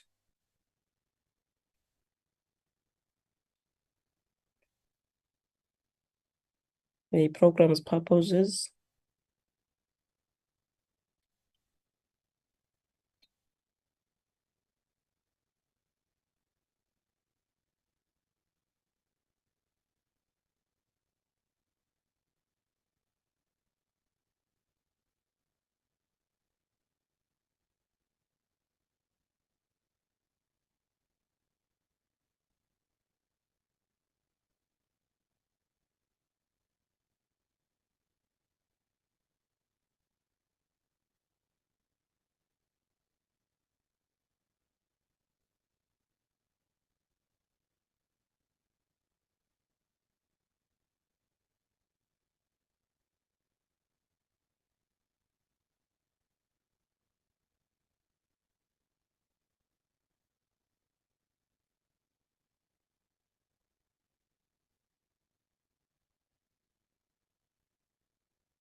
we're dealing with the budget, the expenditures, the program.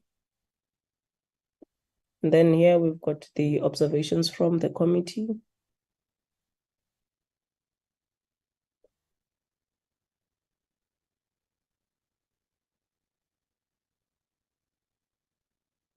And then the department's responses.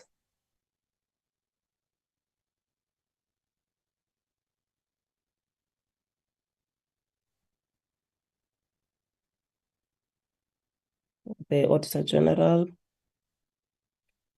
the Audit Committee of the department, the financial health of the department, procurement and payment system, performance against targets, the material irregularities, ICT environment, the education sector outcomes, financial health, reflection on non-inclusion indicators, NSNP, learner transport, learning process, the recommendation, school performance and improvement, the presidential youth program, the committee observations on AXA, then AXA's response, and then the committee overall observations.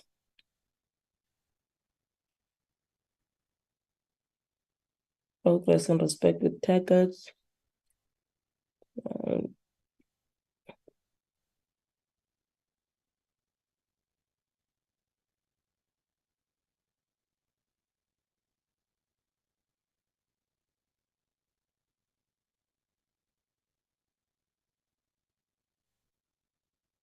The EFFC, the findings of the EFFC and the conclusions on the EFFC, on the FFC, I mean.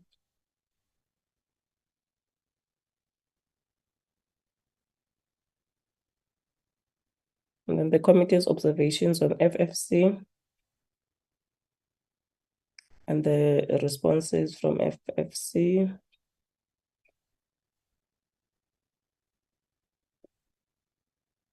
And then says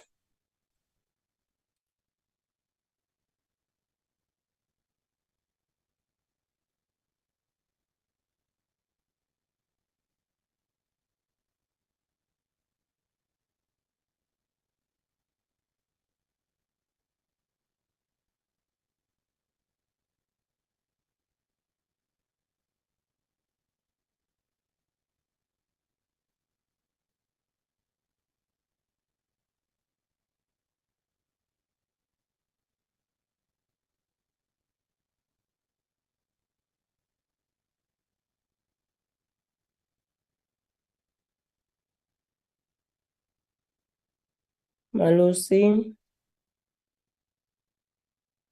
the recommendation.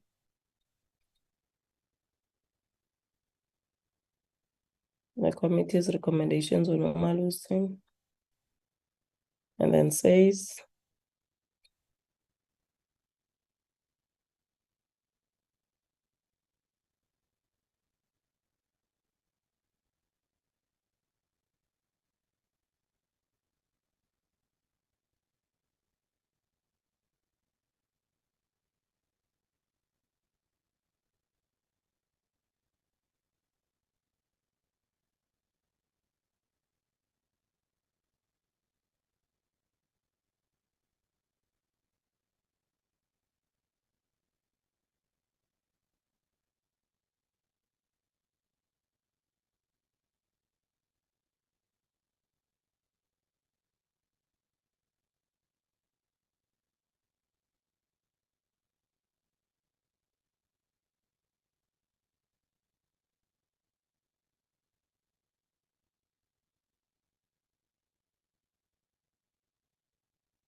Then those were the committee's observations.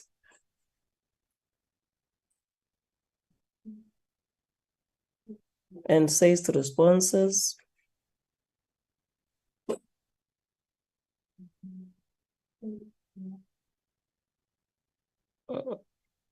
And then the recommendations, the overall portfolio committee recommendations then.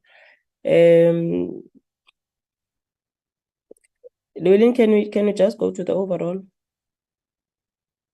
These ones, yes.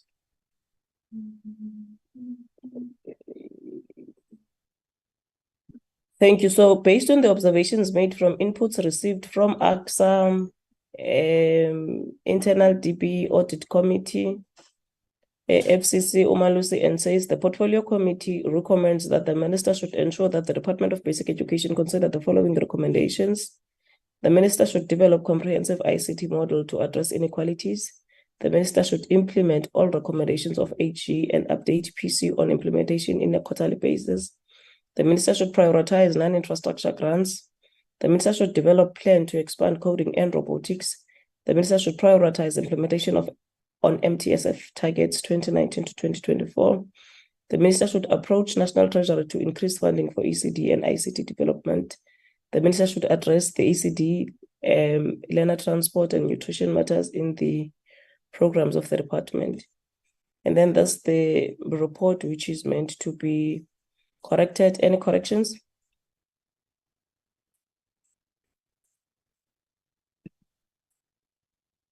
In the absence of the corrections, can we adopt then the BRRR report? Principal? My chair, MLL supporter or a remover for the adoption of this all important report that was adjudicated by the same portfolio committee. Any seconder? Not applied once? I second, Chair. Thank you very much. Thank you very much, Llewellyn. Can you take us to the first set of minutes quickly?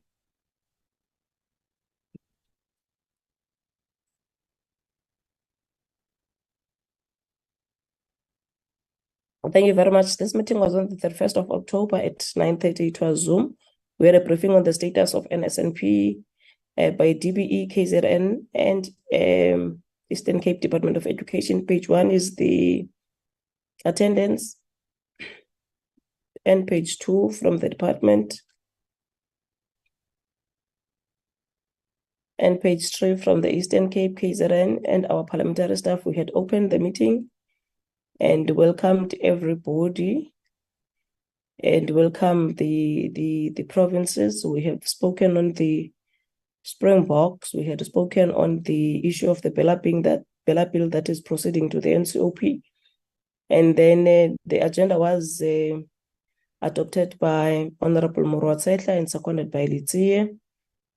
And we had an address from the Deputy Minister on the NSNP. And then we had a presentation from the Department of Basic Education. And then we had the provincial performance for quarter 2 of 2023. The Eastern Cape made their presentation, and KwaZulu-Natal made their presentation too. And then there was an updated status from KZN.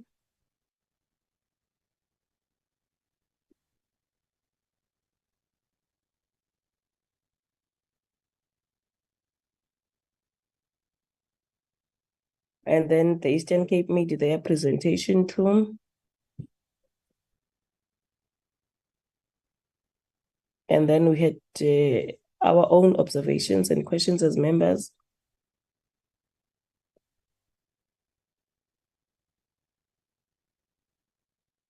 And then there were responses from the department, from KZN, and from the Eastern Cape. And then we had considered the minutes of the 25th of October, and we adjourned the meeting at 12:20.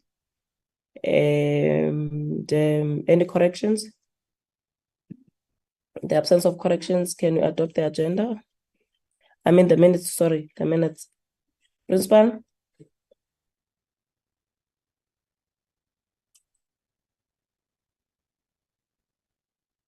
Mamurwane? I second, Chair. Principal, are you what? You are seconding, you are adopting what at your end?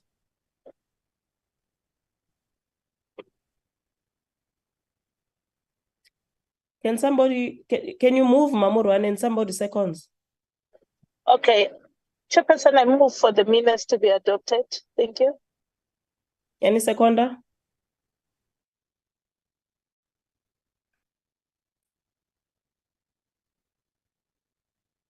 Any seconder? Yo, are you in people?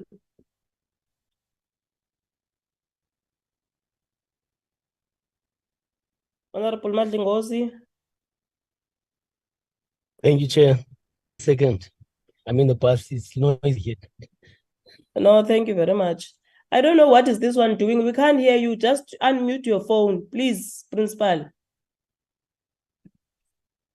And then these are the minutes of the 7th of November.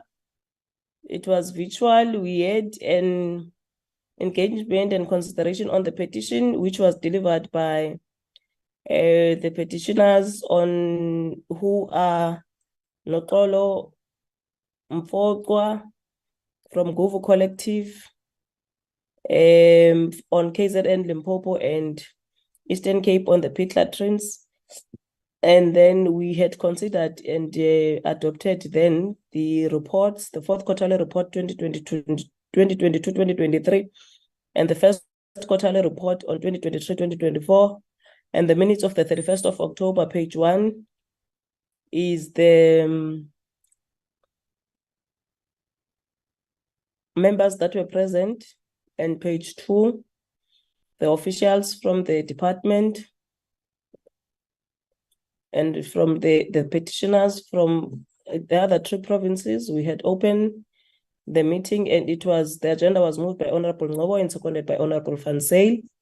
We had an address from the Deputy Minister, and then we had a presentation on the ratification of pit latrines, which was done by Nguvu, change leader, Mr. Zigebe, and Ms. Mfokwa.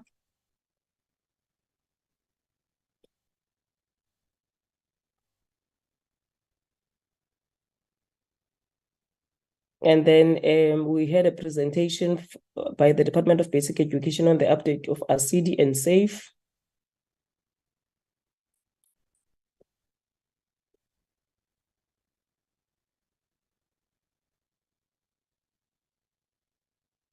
And then we had our own observations and questions.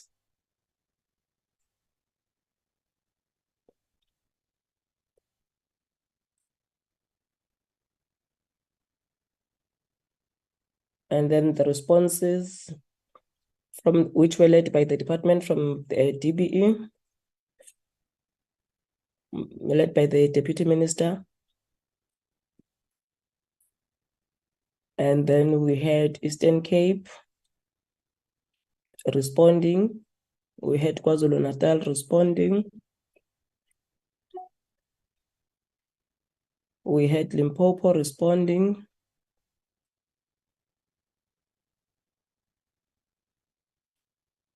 And then we had the petitioners also speaking after the responses.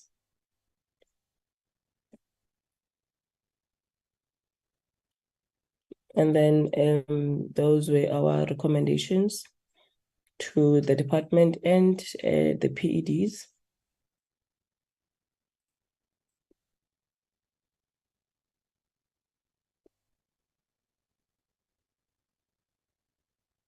And then we requested that members must, can you just go up a bit? requested that members must submit the written questions to the committee secretary on onward processing for the responses of the department. Okay. Then we had considered and adopted the minutes. The minutes and draft reports. We adopted the draft report of the fourth quarterly report. And then we have also the report on the first quarterly report. And then we adjourned the meeting at 1:17. Any corrections? Can we adopt the minutes? Principal? Unmute and talk. Technology. Mamurwane, same problem. Principal. Thank you very much. I did not hear the principal moving. If he has not No, moved, that's why I'm saying it's the same problem. We can't hear you. What is going on with you in your car? We can't hear you, Principal. Mamurwane? yes, thank you, Chair. I move that we adopt these minutes as the true reflection of what transpired in our last portfolio meeting. Thank you. Thank you very much. Any seconder? Can you unmute or do something? We can't hear you. Any seconder? Members, where are you people? Please, we need to go to the house. That one we can't hear, so we can't take him serious. Chairperson, Chairperson, yes, I second. Thank you very much. Thank you very much, Fighter. All right. Thank you very much, members. This ends the end of today. Till we meet next week, I think we are going to deal with the strat plan. We're going to be dealing with the strat plan next week. Thank you very much. The meeting is adjourned.